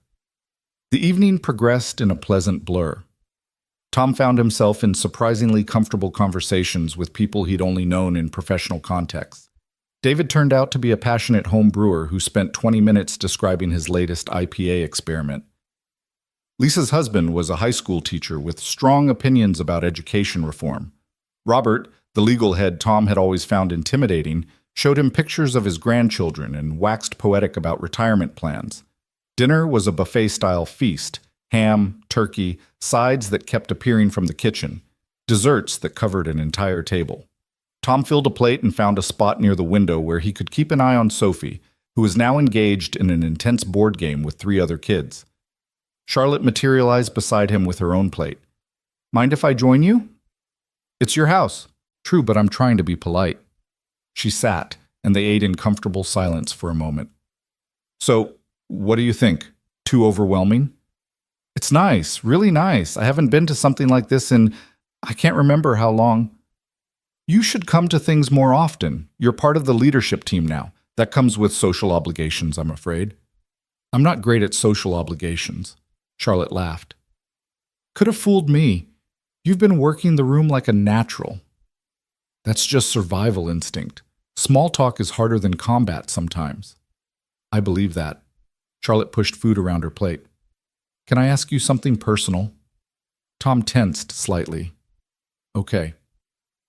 "What made you decide to stay after Sophie's mother died? To leave the military and become a single dad instead of, I don't know, finding family to help or considering other options?" Tom set down his fork, the question hitting deeper than Charlotte probably intended. "Because she was mine, my responsibility, my daughter, my job to raise. And because I loved her more than I loved the core, which was something I didn't think was possible until it happened." "You ever regret it?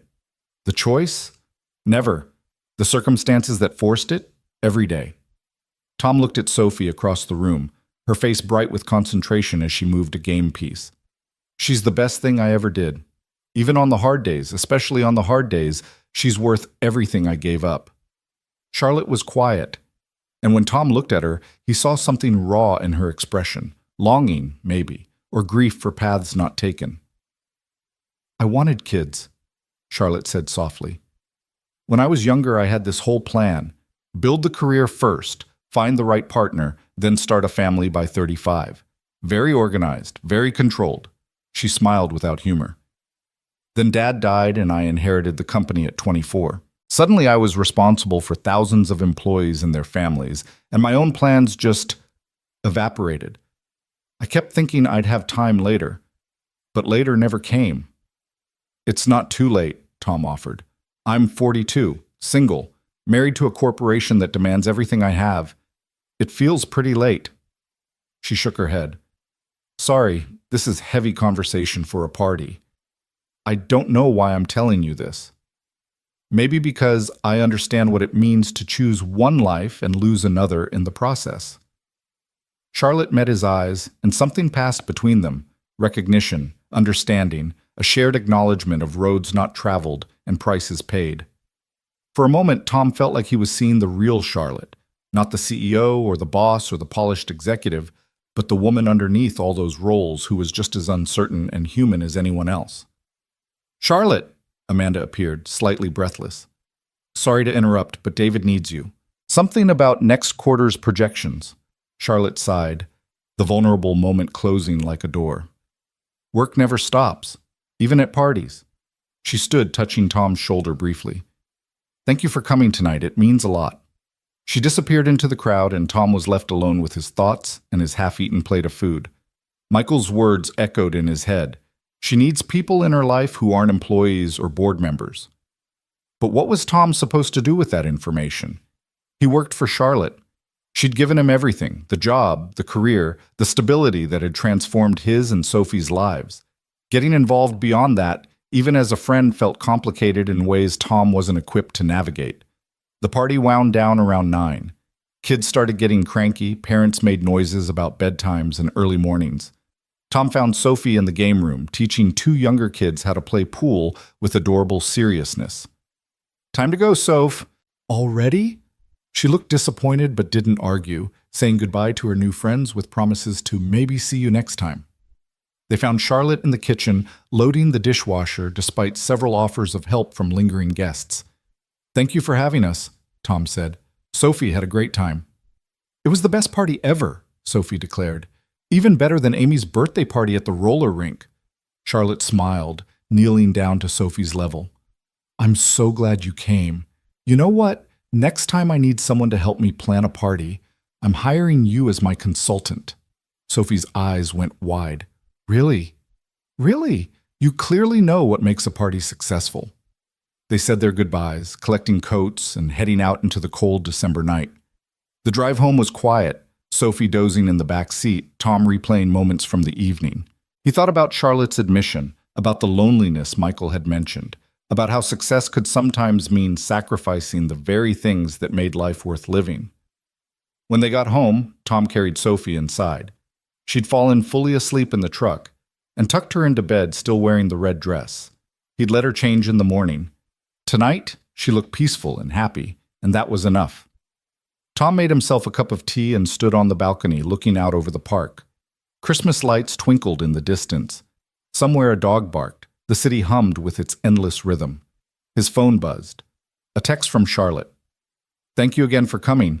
You and Sophie brought something special to the evening. Sleep well." Tom stared at the message for a long moment before typing back. "Thank you for including us. Merry Christmas, Charlotte?" The response came almost immediately. "Merry Christmas, Tom." He pocketed his phone and finished his tea, wondering what exactly was happening between them and whether he should be concerned about it. But the night was too peaceful to overthink, so he went inside, checked on Sophie one more time, and went to bed. The days leading up to Christmas were a whirlwind of final preparations. Tom made sure all the stores were covered for the holiday, double-checking that security teams were in place and emergency protocols were clear. The last thing anyone needed was an incident on Christmas Eve because someone hadn't done their job properly. On Christmas Eve, Tom and Sophie followed their usual tradition: Chinese takeout, Christmas movies, and decorating the tree together. It was smaller than what Charlotte probably had in her house, but it was theirs, covered in ornaments Sophie had made over the years, and a few new ones Tom had let her pick out. "This is the best tree we've ever had," Sophie declared, hanging a felt snowman on a lower branch. "You say that every year." "Because it's true every year. Each tree is better than the last." Tom smiled, hanging a silver star near the top. "That's a good way to look at life, kiddo. Always getting better." "Is our life getting better?" Sophie asked, her tone more serious. Tom sat on the couch and Sophie climbed up beside him. "What do you think?" "I think it is. We have the nice apartment now. You're happy with your job. I made new friends at the party." She leaned against him. "But sometimes I miss how it used to be. When it was just us and everything was simple." Tom wrapped an arm around her. "Change is scary, even good change.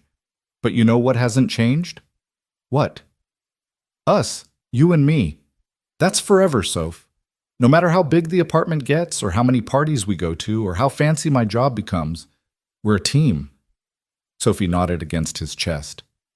"The best team." They watched Elf for the 1,000th time, laughing at the same jokes, quoting lines they knew by heart. When Sophie started yawning, Tom sent her to brush her teeth and get into pajamas. He pulled out the presents he'd hidden in his closet: a telescope Sophie had been wanting, some books, a new winter coat because she'd outgrown last year's. His phone rang. Charlotte's name lit up the screen. "Hey," Tom answered. "Everything okay?" "Everything's fine. Sorry to call so late. I just wanted to check in, see how your Christmas Eve was going."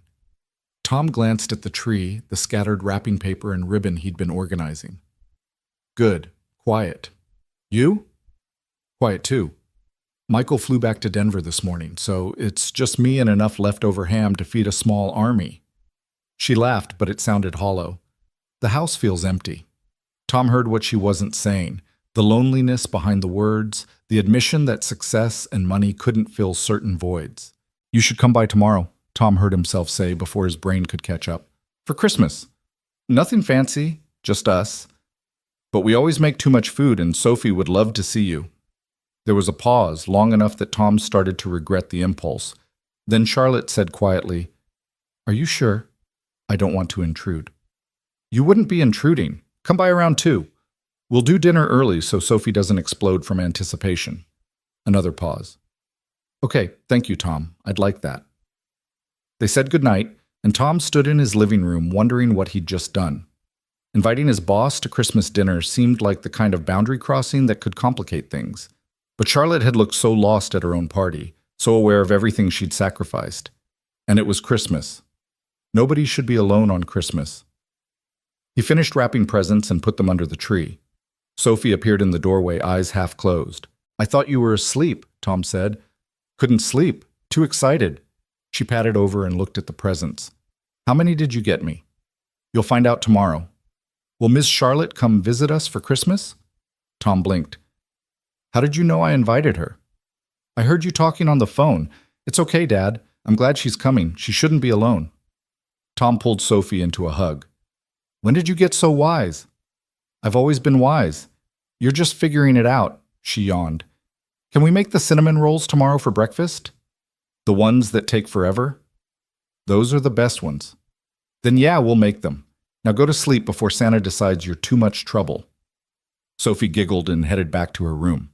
Tom sat on the couch, looking at the tree with its mismatched ornaments and blinking lights, and felt something settle in his chest. This was enough. This moment, this life, this strange new chapter where he had a career he loved, and a daughter who was thriving, and maybe, possibly, a friend who needed them as much as they'd needed her a few months ago. Christmas morning arrived with Sophie's trademark enthusiasm. She burst into Tom's room at 6:30, already wearing her bathrobe and Santa hat. It's Christmas. Can we open presents? Is Charlotte coming? Can we make the cinnamon rolls now? Tom groaned, checking the clock. Soph, it's 6:30. Exactly. We're wasting daylight. He couldn't argue with that logic. They made the cinnamon rolls from scratch, Sophie helping with the rolling and cutting while Tom handled the finicky temperature requirements. By 8, the apartment smelled like sugar and cinnamon, and Sophie was vibrating with barely contained excitement. Okay, Tom said, carrying 2 plates to the living room. We can open presents while these cool. Sophie tore into hers with gleeful abandon. The telescope was a massive hit. She immediately set it up by the balcony window and started trying to spot birds in the park. The books disappeared into her room to be devoured later. The coat earned a distracted "Thanks, Dad," before she returned to the telescope. Tom opened his presents. Sophie had made him a pencil holder in art class, painted green with "World's Best Dad," written in her careful handwriting. It was simultaneously the most lopsided and most perfect thing he'd ever received. I love it, kiddo. I know you do. Sophie pressed her eye to the telescope. Oh, Dad, come look. I can see a cardinal.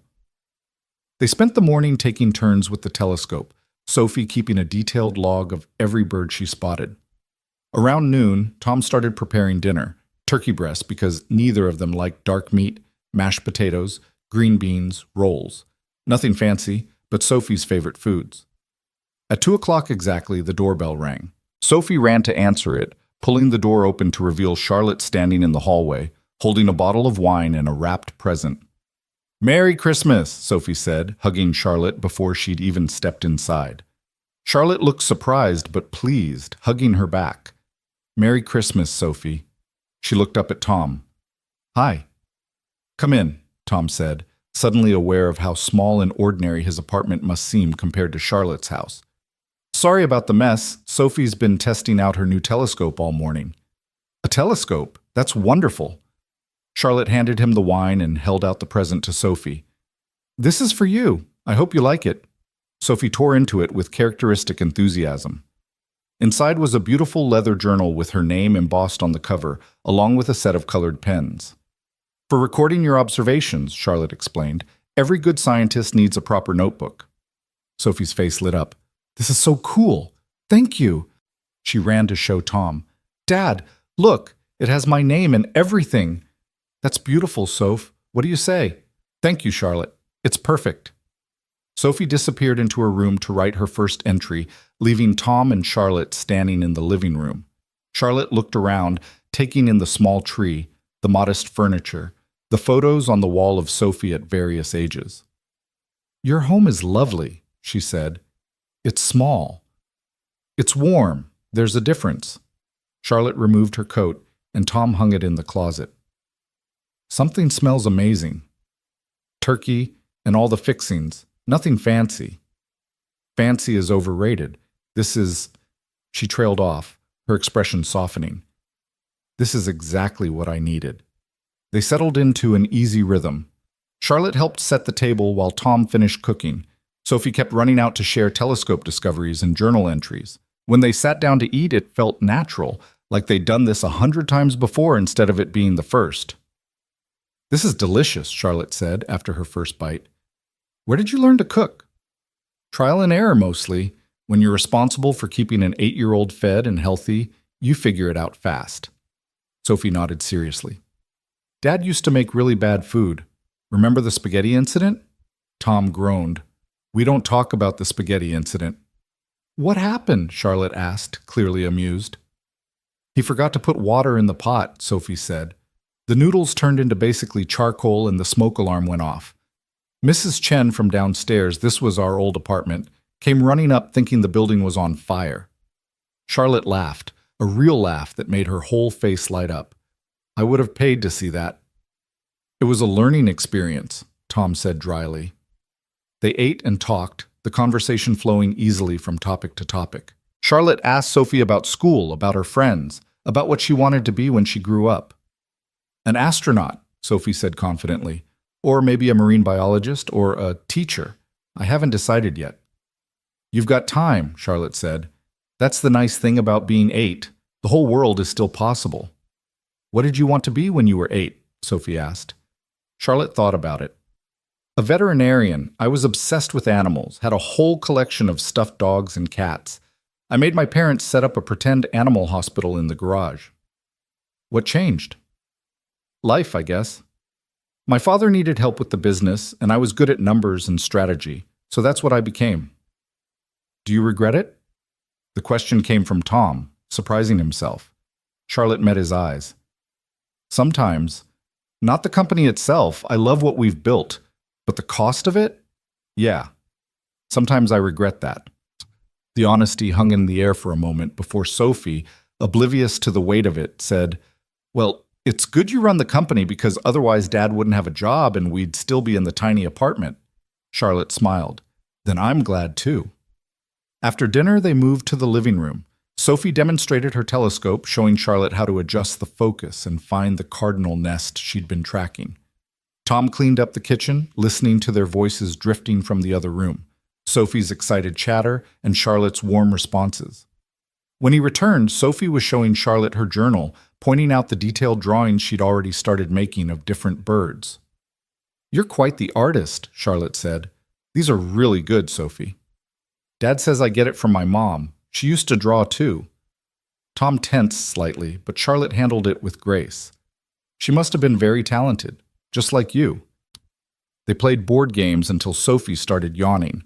At 7, Tom announced it was bedtime, earning the expected protests. "But Charlotte's still here." "And Charlotte probably needs to get home," Tom said. "Say goodnight." Sophie hugged Charlotte tightly. "Thank you for spending Christmas with us. This was the best Christmas ever." Charlotte's eyes were suspiciously bright. "Thank you for having me, sweetheart. It was my best Christmas too." After Sophie went to bed, after the ritual of teeth brushing and story reading and one more hug, Tom returned to find Charlotte still on the couch, looking at Sophie's journal. "She's special," Charlotte said softly. "You've done an incredible job raising her." Tom sat in the chair across from her. "I'm trying. Some days are better than others." "That's parenting. That's life." Charlotte set down the journal carefully. "Tom, can I ask you something?" "Sure. Do you ever feel like you're living 2 separate lives? Like the person you are at work and the person you are at home are completely different?" Tom considered this. "Used to, when I was in the military especially. But now, I don't know. I think they're merging more. Sophie knows what I do. She's proud of it. And the work feels connected to who I am, not separate from it." "I envy that. Integration. Charlotte stood, walking to the window that looked out over the park. I've kept everything compartmentalized for so long. Work Charlotte, personal Charlotte, the Charlotte I show the board versus the one I show my brother. It's exhausting maintaining all those versions. Tom joined her at the window. So stop. Just be one Charlotte. It's not that simple. Why not? She turned to face him. Because being vulnerable in my position is dangerous. Showing weakness invites challenges. If the board sees me as anything other than completely in control, they'll look for ways to push me out. It's happened before, to other CEOs, especially women. That's work. What about the rest of your life? What rest of my life? Charlotte's laugh was bitter. Work is my life, Tom. It has been for 18 years. I don't know how to be anything else anymore. Tom understood that feeling more than he wanted to admit. He'd felt the same way after leaving the Marines, like his entire identity had been stripped away and he had to build a new one from scratch. But he'd had Sophie to force him into it, to give him a reason to become someone beyond a soldier. It's never too late to change, he said, to build something new. Is that what you did? After Sophie's mother died? I didn't have a choice, but yeah, I had to become a different person. Someone who could be both mom and dad, who could handle tantrums and homework, and teaching a little girl how to be brave even when I was terrified. He looked at Charlotte directly. It was the hardest thing I've ever done, but it was also the best. Charlotte was quiet for a long moment. Then she said, "Thank you for today, for letting me be part of this. I know it probably complicated things, me being your boss and coming here." "Are you Sophie's boss?" Tom asked. "What? No, of course not." "Then you were here as Sophie's guest. That's how she sees it. And honestly, that's how I'm choosing to see it too." Something shifted in Charlotte's expression, a wall coming down. "You're a good man, Tom Harris." "I'm just a dad trying to do right by his kid." "That makes you a good man." They stood at the window a while longer, watching the park lights flicker in the darkness. Then Charlotte collected her coat and prepared to leave. At the door, she turned back. "Would it be okay if I did this again sometime?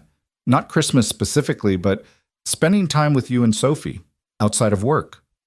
Tom felt that familiar wariness, the sense that he was stepping into territory he didn't fully understand.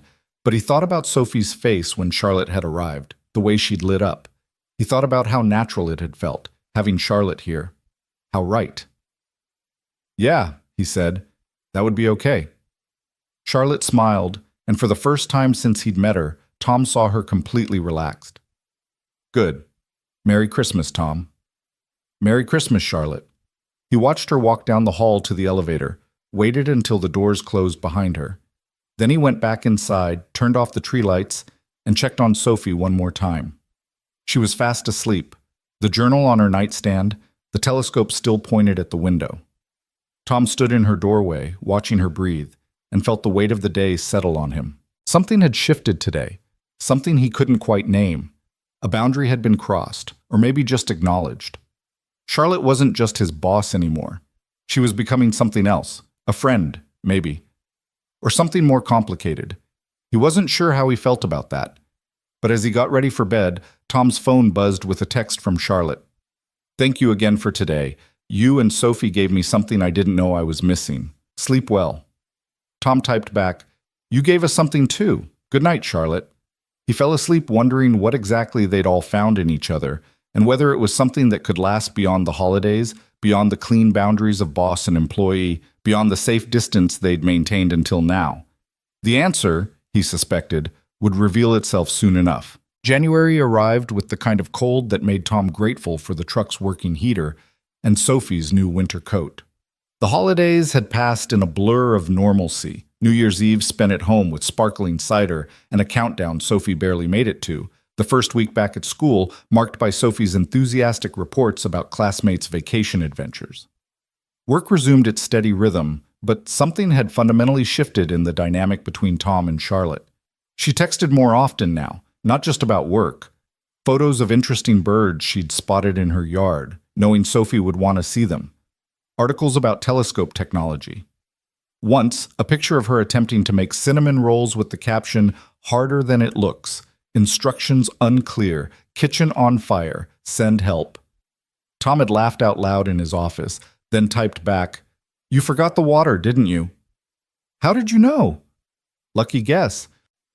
The texts were harmless, friendly, exactly what colleagues turned friends might exchange. But Tom noticed the way his heart rate picked up when her name appeared on his screen. He noticed how Sophie's first question after school was often, "Did you see Charlotte today?" He noticed that he'd started thinking about Charlotte at random moments, wondering what she'd think about a new security protocol, or whether she'd find a particular news story interesting, or if she was eating lunch alone again at her desk. It was dangerous territory, and Tom knew it. She was his boss. Getting involved, even just as friends, especially as friends, meant risking the stability he'd built for Sophie. But every time he resolved to maintain professional distance, Charlotte would do something that made it impossible. Like the morning she showed up at his office with coffee and a breakfast sandwich because, "You mentioned skipping breakfast and that's not acceptable." Or the afternoon she asked his opinion on a major company decision, then actually listened and implemented his suggestions. Or the evening she called, voice strained, and asked if he had time to talk about something that had nothing to do with work and everything to do with her father's death anniversary and how she couldn't seem to make it through the day without falling apart. Tom had listened for an hour while Sophie did homework at the kitchen table, offering no solutions because there weren't any, just presence and understanding. When Charlotte finally said goodnight, her voice was steadier, and Tom felt the weight of what it meant that she'd trusted him with that vulnerability. "Was that Charlotte?" Sophie asked after he hung up. "Yeah." "She sounded sad." "She was. Today's a hard day for her." Sophie was quiet for a moment, then said, "We should do something nice for her." "Like what?" "I don't know, something to make her smile." The next day, Sophie spent the afternoon making another card. This one with drawings of all the birds Charlotte had sent photos of, along with a message. "These are the birds that remind me of you because you help us see beautiful things. Love, Sophie." Tom had added his own note. "You're not alone. We're here when you need us." Charlotte's response came hours later. "I'm crying at my desk and Amanda thinks something terrible happened. Thank you both. This means everything." February brought Valentine's Day, a holiday Tom had successfully ignored for the past 6 years. But Sophie's teacher assigned a project. Students had to make Valentines for everyone in class, no exceptions. Which meant Tom spent an evening at the kitchen table cutting out construction paper hearts while Sophie carefully wrote each classmate's name. "Are you making Valentines for anyone?" Sophie asked, glitter glue somehow ending up in her hair despite Tom's vigilance. "No, Soph, that's a kid thing. Adults do it too. I saw commercials." "Those are for married people or people who are dating." Sophie gave him a look that was far too knowing for 8 years old. "You should make one for Charlotte." Tom nearly cut his thumb with the scissors. "What? Why?" "Because she's your friend, and Valentine's Day is about showing people you care about them. That's what Mrs. Patterson said." "That's not quite," Tom started, then stopped. How did you explain to an 8-year-old the complex social rules around Valentine's Day? "It's complicated." "No, it's not. You either care about someone or you don't. You care about Charlotte, so you should tell her." The logic was flawless and terrifying. Tom changed the subject, but Sophie's words stayed with him. By Valentine's Day, he'd convinced himself it was a stupid idea. Then Charlotte texted him that morning. "Happy Valentine's Day. Hope you and Sophie have a great day. I'm drowning in chocolate that well-meaning employees keep leaving on my desk. Send help or insulin." Tom smiled, typed a response, deleted it, typed another. Finally settled on, "Happy Valentine's Day to you too. Sophie made you something but insists on giving it to you in person. Fair warning. I'm intrigued and slightly terrified. Can't wait." That evening, Tom picked Sophie up from school and drove to the office. Charlotte had said she'd be working late on quarterly reports. They found her exactly where Tom expected, at her desk, surrounded by spreadsheets, looking exhausted but focused. "Knock, knock," Tom said from the doorway. Charlotte looked up, surprise giving way to delight. "Tom, Sophie, what are you doing here?" Sophie marched in with a pink envelope. "I made you a Valentine because Dad said you were working late and everyone deserves a Valentine on Valentine's Day." Charlotte accepted the envelope with reverence, opening it carefully. Inside was a card with a drawing of 3 stick figures, One tall, one small, one medium, with long hair and a smile. The words, "Happy Valentine's Day to our favorite person," were written in Sophie's careful handwriting. Charlotte pressed a hand to her mouth, eyes bright. "Sophie, this is the most beautiful Valentine I've ever received." "Really? Really?" Charlotte stood and hugged Sophie. "Thank you, sweetheart. I'm going to keep this in my office forever." "On your desk where everyone can see it?" Sophie asked hopefully. "Right on my desk where everyone can see it," Charlotte confirmed. They stayed for a few minutes, Sophie chattering about the Valentine's party at school, while Charlotte listened with genuine interest. When Tom finally said they needed to go, Charlotte walked them to the elevator. "Thank you for this," she said quietly to Tom while Sophie was distracted by the floor buttons. "I was having a rough day." "Rough how?" "The kind where you wonder if any of it matters. The reports, the metrics, the endless meetings. Days like today, I can't remember why I'm doing any of this." Tom understood that feeling. "You're doing it because 200 stores full of employees depend on you, because you're building something bigger than yourself, and because you're really good at it. That's very diplomatic." "I'm not being diplomatic. I'm being honest." Tom met her eyes. "You've changed thousands of lives, Charlotte, including mine. That matters." The elevator dinged, Sophie bounded in, and Tom followed. As the doors started to close, Charlotte called out, "Tom!" He caught the door. "Yeah?" "Would you and Sophie want to come to dinner Saturday? My place. I'll actually cook this time instead of catering." Tom hesitated for only a second. "We'd like that." Charlotte smiled, that real smile that transformed her face. "Good. 7 okay?" "Perfect." The doors closed, and Sophie immediately said, "Are you and Charlotte dating?" Tom choked on nothing. "What? No. Why would you ask that?" "Because you look at her the way people look at each other in movies, the ones where they kiss at the end." "We're friends, Soph, just friends." "Okay," Sophie said in a tone that clearly meant she didn't believe him, but would let it go for now. Tom spent the drive home wondering if Sophie saw something he'd been trying not to acknowledge. Yes, he cared about Charlotte. Yes, he thought about her more than was probably appropriate. Yes, when she smiled at him a certain way, his heart did something complicated in his chest. But acting on any of that was impossible. She was his boss. The power dynamic alone made it inappropriate, never mind the risk to his career and Sophie's stability. Saturday arrived too quickly and not fast enough. Tom changed shirts 3 times before settling on a dark blue button-down that Sophie approved of. Sophie wore her yellow dress, the one she'd worn to the holiday party, because Charlotte likes this one. "How do you know Charlotte likes it?" Tom asked, locking the apartment door. "Because she told me. She said yellow is a happy color, and I should wear it more often." Charlotte's house looked different in the evening light, warmer, more inviting. She answered the door in jeans and a sweater, her hair loose, looking more relaxed than Tom had ever seen her at work. "Come in. Fair warning. I attempted to cook, and it's only slightly burnt." The kitchen smelled amazing despite Charlotte's modest claim. She'd made lasagna, salad, and garlic bread. The table was set with actual cloth napkins, and there were candles that Charlotte quickly clarified were just for ambiance, not because this is romantic or anything. Dinner was easy, comfortable. They talked about everything and nothing, Sophie's upcoming science fair project, a security incident Tom had handled that week, Charlotte's ongoing battle with her board over expansion plans. It felt natural, like they'd done this dozens of times. After dinner, Charlotte brought out a board game that turned competitive fast. Sophie won the first round, Tom the second, and Charlotte the tiebreaker with a move that had Tom accusing her of cheating. "I did not cheat. I'm just exceptionally good at strategy." "You're exceptionally good at distracting your opponents with small talk so they don't notice you're building a monopoly." Charlotte grinned. "That's not cheating. That's tactical excellence."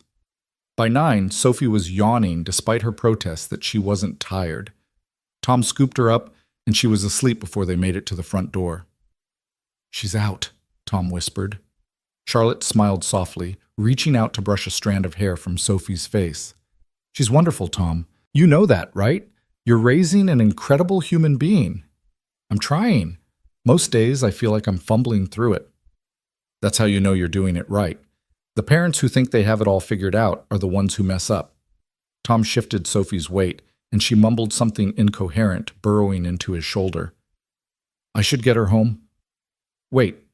Charlotte disappeared into the kitchen, returning with a container. Leftover lasagna for lunch tomorrow. You don't have to eat. I know. I want to. She walked them to the door, and something in the way she stood there, backlit by her living room lights, made Tom's breath catch. She looked beautiful and lonely and hopeful all at once. Charlotte, he started, not sure what he was going to say. I know, she said quietly. Whatever you're about to say about how this complicates things or crosses lines or isn't appropriate, I know. But I don't care.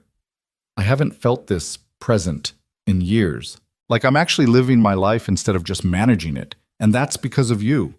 Both of you. Tom swallowed hard. I feel it too.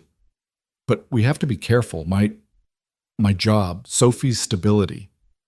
I would never do anything to jeopardize either of those things. You have to know that. I do. But people talk.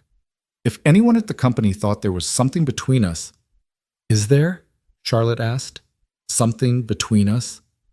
The question hung in the air, impossible to answer without changing everything. Tom looked down at Sophie sleeping in his arms, thought about all they'd built, all they had to lose. I don't know, he said finally. Maybe, but I can't figure that out right now, not when so much depends on getting it right. Charlotte nodded, disappointment flickering across her face before she hit it. You're right. Of course you're right. I'm sorry. I shouldn't have... Don't apologize. Just give me time to think. Take all the time you need. Charlotte opened the door. And drive safe. Tom carried Sophie to the truck, buckled her in, and drove home with his mind spinning. He knew what he wanted. Had known for weeks, maybe longer.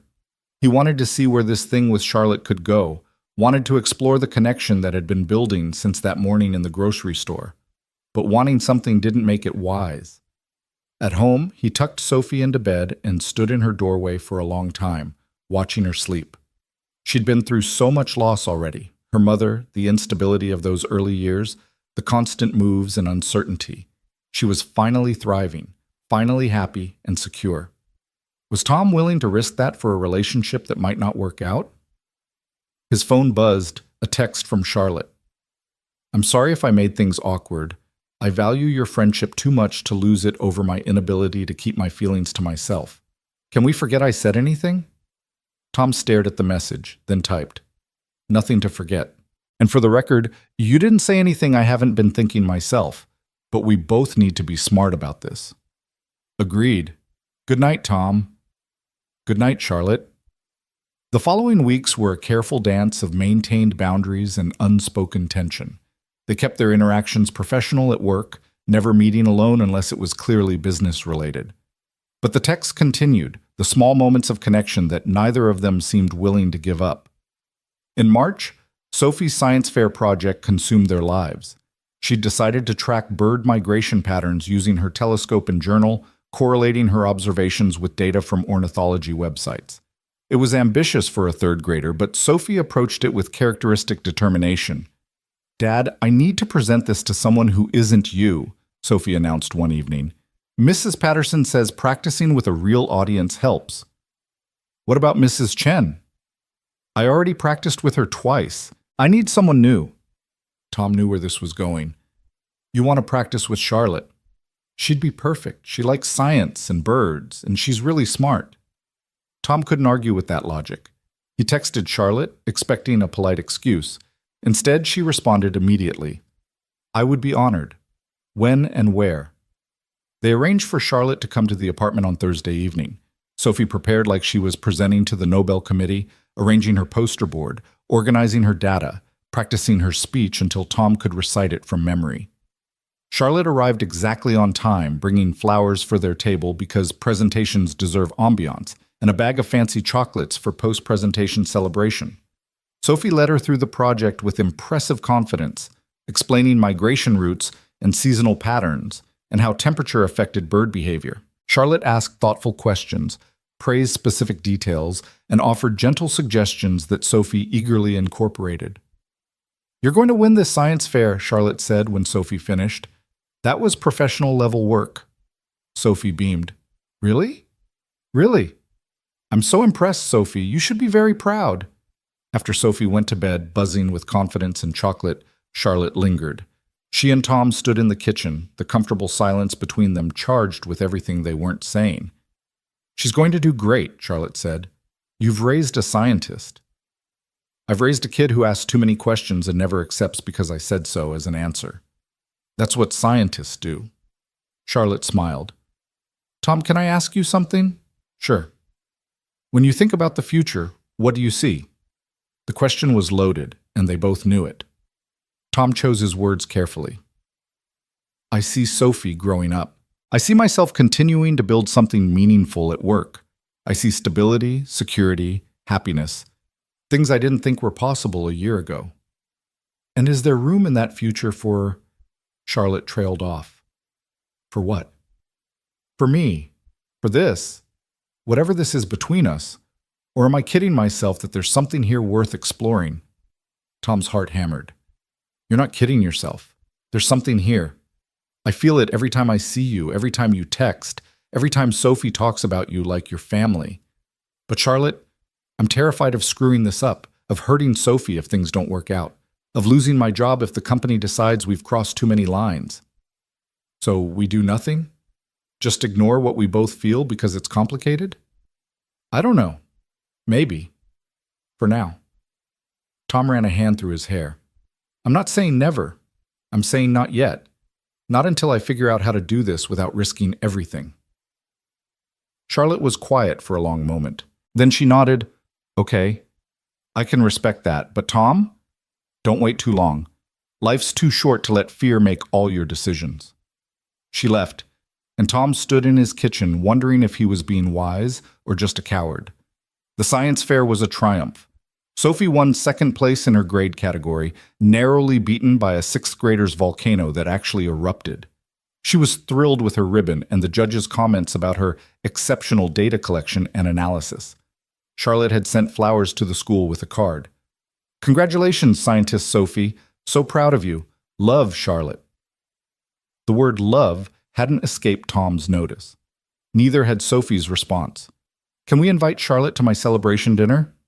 They went to Sophie's favorite pizza place, a family-owned joint with red checkered tablecloths and a jukebox that played oldies. Charlotte fit right in, laughing at Sophie's animated retelling of the judges' questions and challenging her to a friendly debate about whether birds were actually descended from dinosaurs.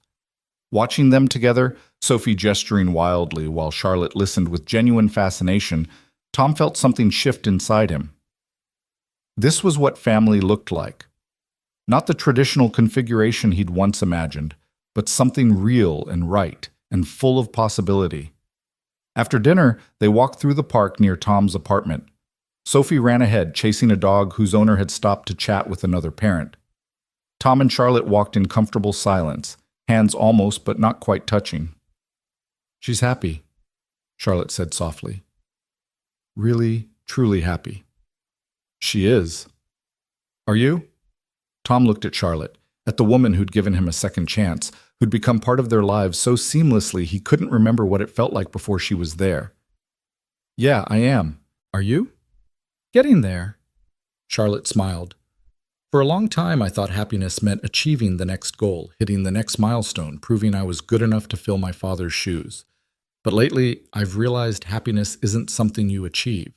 It's something you choose. Moments you decide to be present for. Like this one? Exactly like this one. Sophie came running back, breathless and grinning. Dad! Charlotte! There's a concert in the park next Saturday. Can we go? Please? Tom glanced at Charlotte, who nodded. I'm in if you are. Then yeah, Soph, we can go. Sophie cheered, then grabbed both their hands, swinging between them as they continued walking. Tom felt Charlotte's fingers tighten around his, just for a moment, a silent acknowledgement of everything they were building. The concert was a local band playing covers in the park's amphitheater. Families spread blankets on the grass. Kids ran around with glow sticks. Food trucks lined the perimeter selling everything from tacos to ice cream. It was wholesome and perfect, and exactly the kind of evening Tom had dreamed about when he'd imagined what a good life for Sophie might look like. They claimed a spot near the front, spreading out a blanket Charlotte had brought. Sophie danced unselfconsciously to the music, dragging Charlotte up to dance with her. Tom watched them, his boss and his daughter, laughing and spinning in the fading daylight, and felt his carefully maintained walls crumble. When they finally collapsed back onto the blanket, breathless and happy, Sophie announced she was starving. Tom handed her money for the food trucks, watching her run off with strict instructions to stay where he could see her. Alone with Charlotte for the first time all evening, Tom felt the weight of everything unsaid pressing down on him. "I've been thinking about what you asked," he said, "about the future and whether there's room for you in it." Charlotte went very still. And I'm tired of being afraid. Tired of letting fear decide what I do and don't get to have. Tom turned to face her fully. I don't know how to do this. Navigate a relationship with my boss, figure out what it means for my career, explain it to Sophie or to the company or to anyone else who might have opinions. But I know I want to try, if you're willing to figure it out with me. Charlotte's face transformed, hope and joy and relief washing over her features. Are you sure? Because once we start down this road, I'm sure. I've never been more sure of anything except Sophie. What about Sophie? Have you talked to her? Not yet, but I will. And honestly, I think she's been waiting for me to catch up. Charlotte laughed, the sound bright and free. She's a smart kid. She gets that from her mom. They sat in comfortable silence, watching Sophie navigate the crowd with her taco. The band launched into a slow song, couples pairing off to sway together. We should probably wait to tell people at work, Tom said. Give ourselves time to figure out what this is before dealing with office politics. Agreed, though eventually we'll need to disclose it to HR. Make sure everything's above board. We will. But for now, can we just be? Without worrying about all the logistics? Charlotte reached out and took his hand, threading their fingers together. Yeah, we can do that. Sophie returned with her taco and immediately noticed their joined hands. She looked from Tom to Charlotte and back again, a knowing smile spreading across her face. Finally, she muttered, sitting down and taking a huge bite of her taco. Tom and Charlotte exchanged glances, then burst out laughing. How long have you been waiting for finally? Tom asked. Since Christmas, Sophie said matter-of-factly. You've been making googly eyes at each other for months. It was exhausting. Googly eyes? Charlotte repeated, delighted. Big-time googly eyes, Sophie confirmed. Mrs. Chen noticed too. We had a whole conversation about it. Tom groaned. Oh God, what did Mrs. Chen say? That you both deserve to be happy and I should be patient while you figured it out. Sophie finished her taco and curled up against Tom's side. So, does this mean Charlotte's your girlfriend now? Tom looked at Charlotte, raising an eyebrow in question. She smiled and nodded. Yeah, Soph, Charlotte's my girlfriend. Cool, can we get ice cream now? They got ice cream, the three of them walking through the park as the concert wound down and stars began appearing overhead. Sophie walked between them, holding both their hands, chattering about school and birds, and whether they could get a telescope for the balcony that was even bigger than her current one. Later, after they dropped Charlotte at her car with promises to see her tomorrow, Sophie fell asleep on the drive home. Tom carried her upstairs, tucked her in, and stood in her doorway feeling like his life had just shifted on its axis again. His phone buzzed. Charlotte, thank you for taking a chance on us. I promise I'll make it worth it. Tom smiled, typing back. You already have. Good night, Charlotte. Good night, Tom. Sweet dreams. The next months unfolded with the kind of happiness Tom had forgotten was possible. They were careful at work, maintaining professional boundaries, never meeting behind closed doors unless others were present. But outside the office, they built something real. Charlotte became a fixture in their lives, joining them for weekend breakfasts, helping Sophie with homework, teaching them both to cook things more complicated than pasta and grilled cheese. Sophie thrived with Charlotte's attention, blooming under the influence of another strong woman in her life. They went to museums, parks, the zoo. Charlotte taught Sophie about business, letting her help with simple reports, explaining how companies worked in terms an 8-year-old could understand. Sophie taught Charlotte about joy, about finding magic in everyday moments, about laughing without restraint, about loving without fear. Tom watched them together and felt his heart expand in ways he hadn't known it could. This wasn't replacing Sophie's mother. Nothing could do that. But it was building something new, something that honored the past while embracing the future. In May, the company held its annual shareholders meeting. Charlotte had to present the year's results, and she was nervous in a way Tom had never seen her. The night before, she came to their apartment and rehearsed her speech while Sophie offered feedback. "You sound too serious," Sophie said after the third run-through. "Like you're apologizing for doing a good job." Charlotte blinked. "I do? Yeah, you should sound proud. You made the company better. That's awesome." Charlotte looked at Tom, who shrugged. "She's not wrong. You've increased revenue, improved employee satisfaction, cut incident rates across the board. Those aren't things to apologize for." "The board's been critical lately, about expansion costs, about things that are investments in the future," Tom interrupted. "Stop letting them make you defensive. You're the CEO. Act like it." Charlotte squared her shoulders, something shifting in her posture. She ran through the speech again, this time with confidence and conviction. When she finished, Sophie applauded. "Perfect. You're going to crush it." The next day, Tom watched the live stream from his office as Charlotte addressed the shareholders. She was magnificent, commanding, articulate, unapologetic about the choices she'd made. When the board member who'd been most critical tried to challenge her, she responded with data and logic that left him speechless. Tom felt pride swell in his chest. This was the woman he'd fallen for, strong, brilliant, capable of handling anything thrown at her. That evening, Charlotte called him from her car. "Did you watch? Every minute. You were incredible. I channeled Sophie's advice, stopped apologizing for being good at my job." Tom laughed. "She's wise beyond her years." "She is. Tom, I love you." The words hung in the air. They hadn't said it yet, had been dancing around it for months. But hearing it now, in Charlotte's voice, steady and sure and unafraid, Tom felt something unlock inside him. "I love you too," he said. "I have for a while." "How long?" Tom thought back, trying to pinpoint the exact moment. "Christmas, maybe? When you sat in my apartment and let yourself just be human instead of perfect. That's when I knew." "That long?" Charlotte's voice was soft with wonder. "Why didn't you say anything?" "Because I was scared. Because it felt too good to be true. Because I'm an idiot who almost let fear keep me from the best thing that's happened to me since Sophie." "You're not an idiot. You're careful. It's one of the things I love about you." They talked until Charlotte pulled into her driveway, making plans for the weekend. When Tom hung up, he found Sophie standing in the doorway, grinning. "You love her," Sophie said. "Yeah, kiddo, I do." "Good. Me too." In June, Charlotte suggested they take a vacation together, a real one, somewhere none of them had been. They settled on a beach town 3 hours away, renting a small house for a week. It would be their first extended time together, a test of whether what they had could survive proximity and domesticity.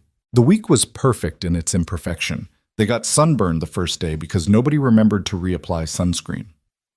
Sophie got stung by a jellyfish and cried for an hour.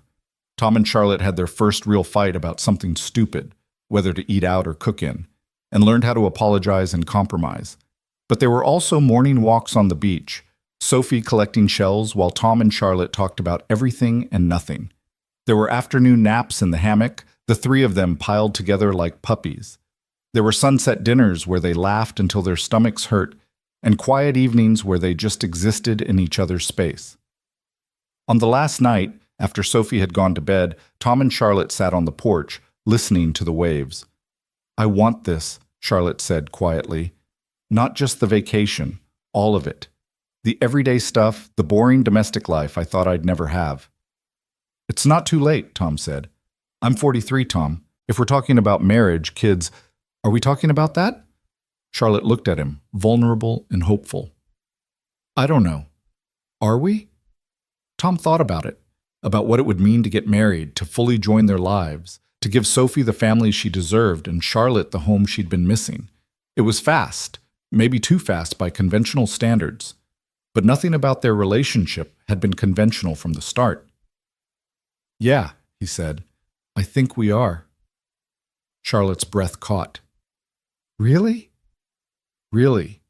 Not tomorrow, not next month, but eventually, yeah. I want to marry you, Charlotte. I want Sophie to have you as a permanent fixture in her life. I want us to be a family, officially." Charlotte kissed him then, soft and sweet and full of promise. When they pulled apart, she was smiling through tears. "I want that too, so much." They sat together under the stars, planning a future that felt impossible and inevitable all at once. By the time they went inside, Tom felt like everything in his life had finally clicked into place. The job, the apartment, Sophie's happiness, and now this. Love had found him when he wasn't looking, had transformed his world in ways he never could have anticipated. The robbery that had started it all felt like a lifetime ago. That morning in the grocery store when he'd tackled a gunman to protect a stranger, he'd just been doing what felt right, what his training had demanded, what his conscience required. He'd never imagined that split-second decision would lead here, to a career he loved, a home that felt safe, a daughter who was thriving, and a woman who saw him completely and loved him anyway. As Tom fell asleep that night, Charlotte's hand in his, Sophie's soft breathing audible through the wall, he thought about how one moment of courage could change everything, how protecting someone could mean being protected in return, how saving a life could save your own in ways you never saw coming. He'd gone into that store looking for milk and cereal. He'd walked out having found something infinitely more valuable, a future he never knew he was searching for, and a love he never expected but would spend the rest of his life grateful for. Sometimes, Tom thought as sleep claimed him, heroes don't save the day for glory or recognition. Sometimes they just save the right person at the right time, and that simple act of courage becomes the foundation for everything beautiful that follows.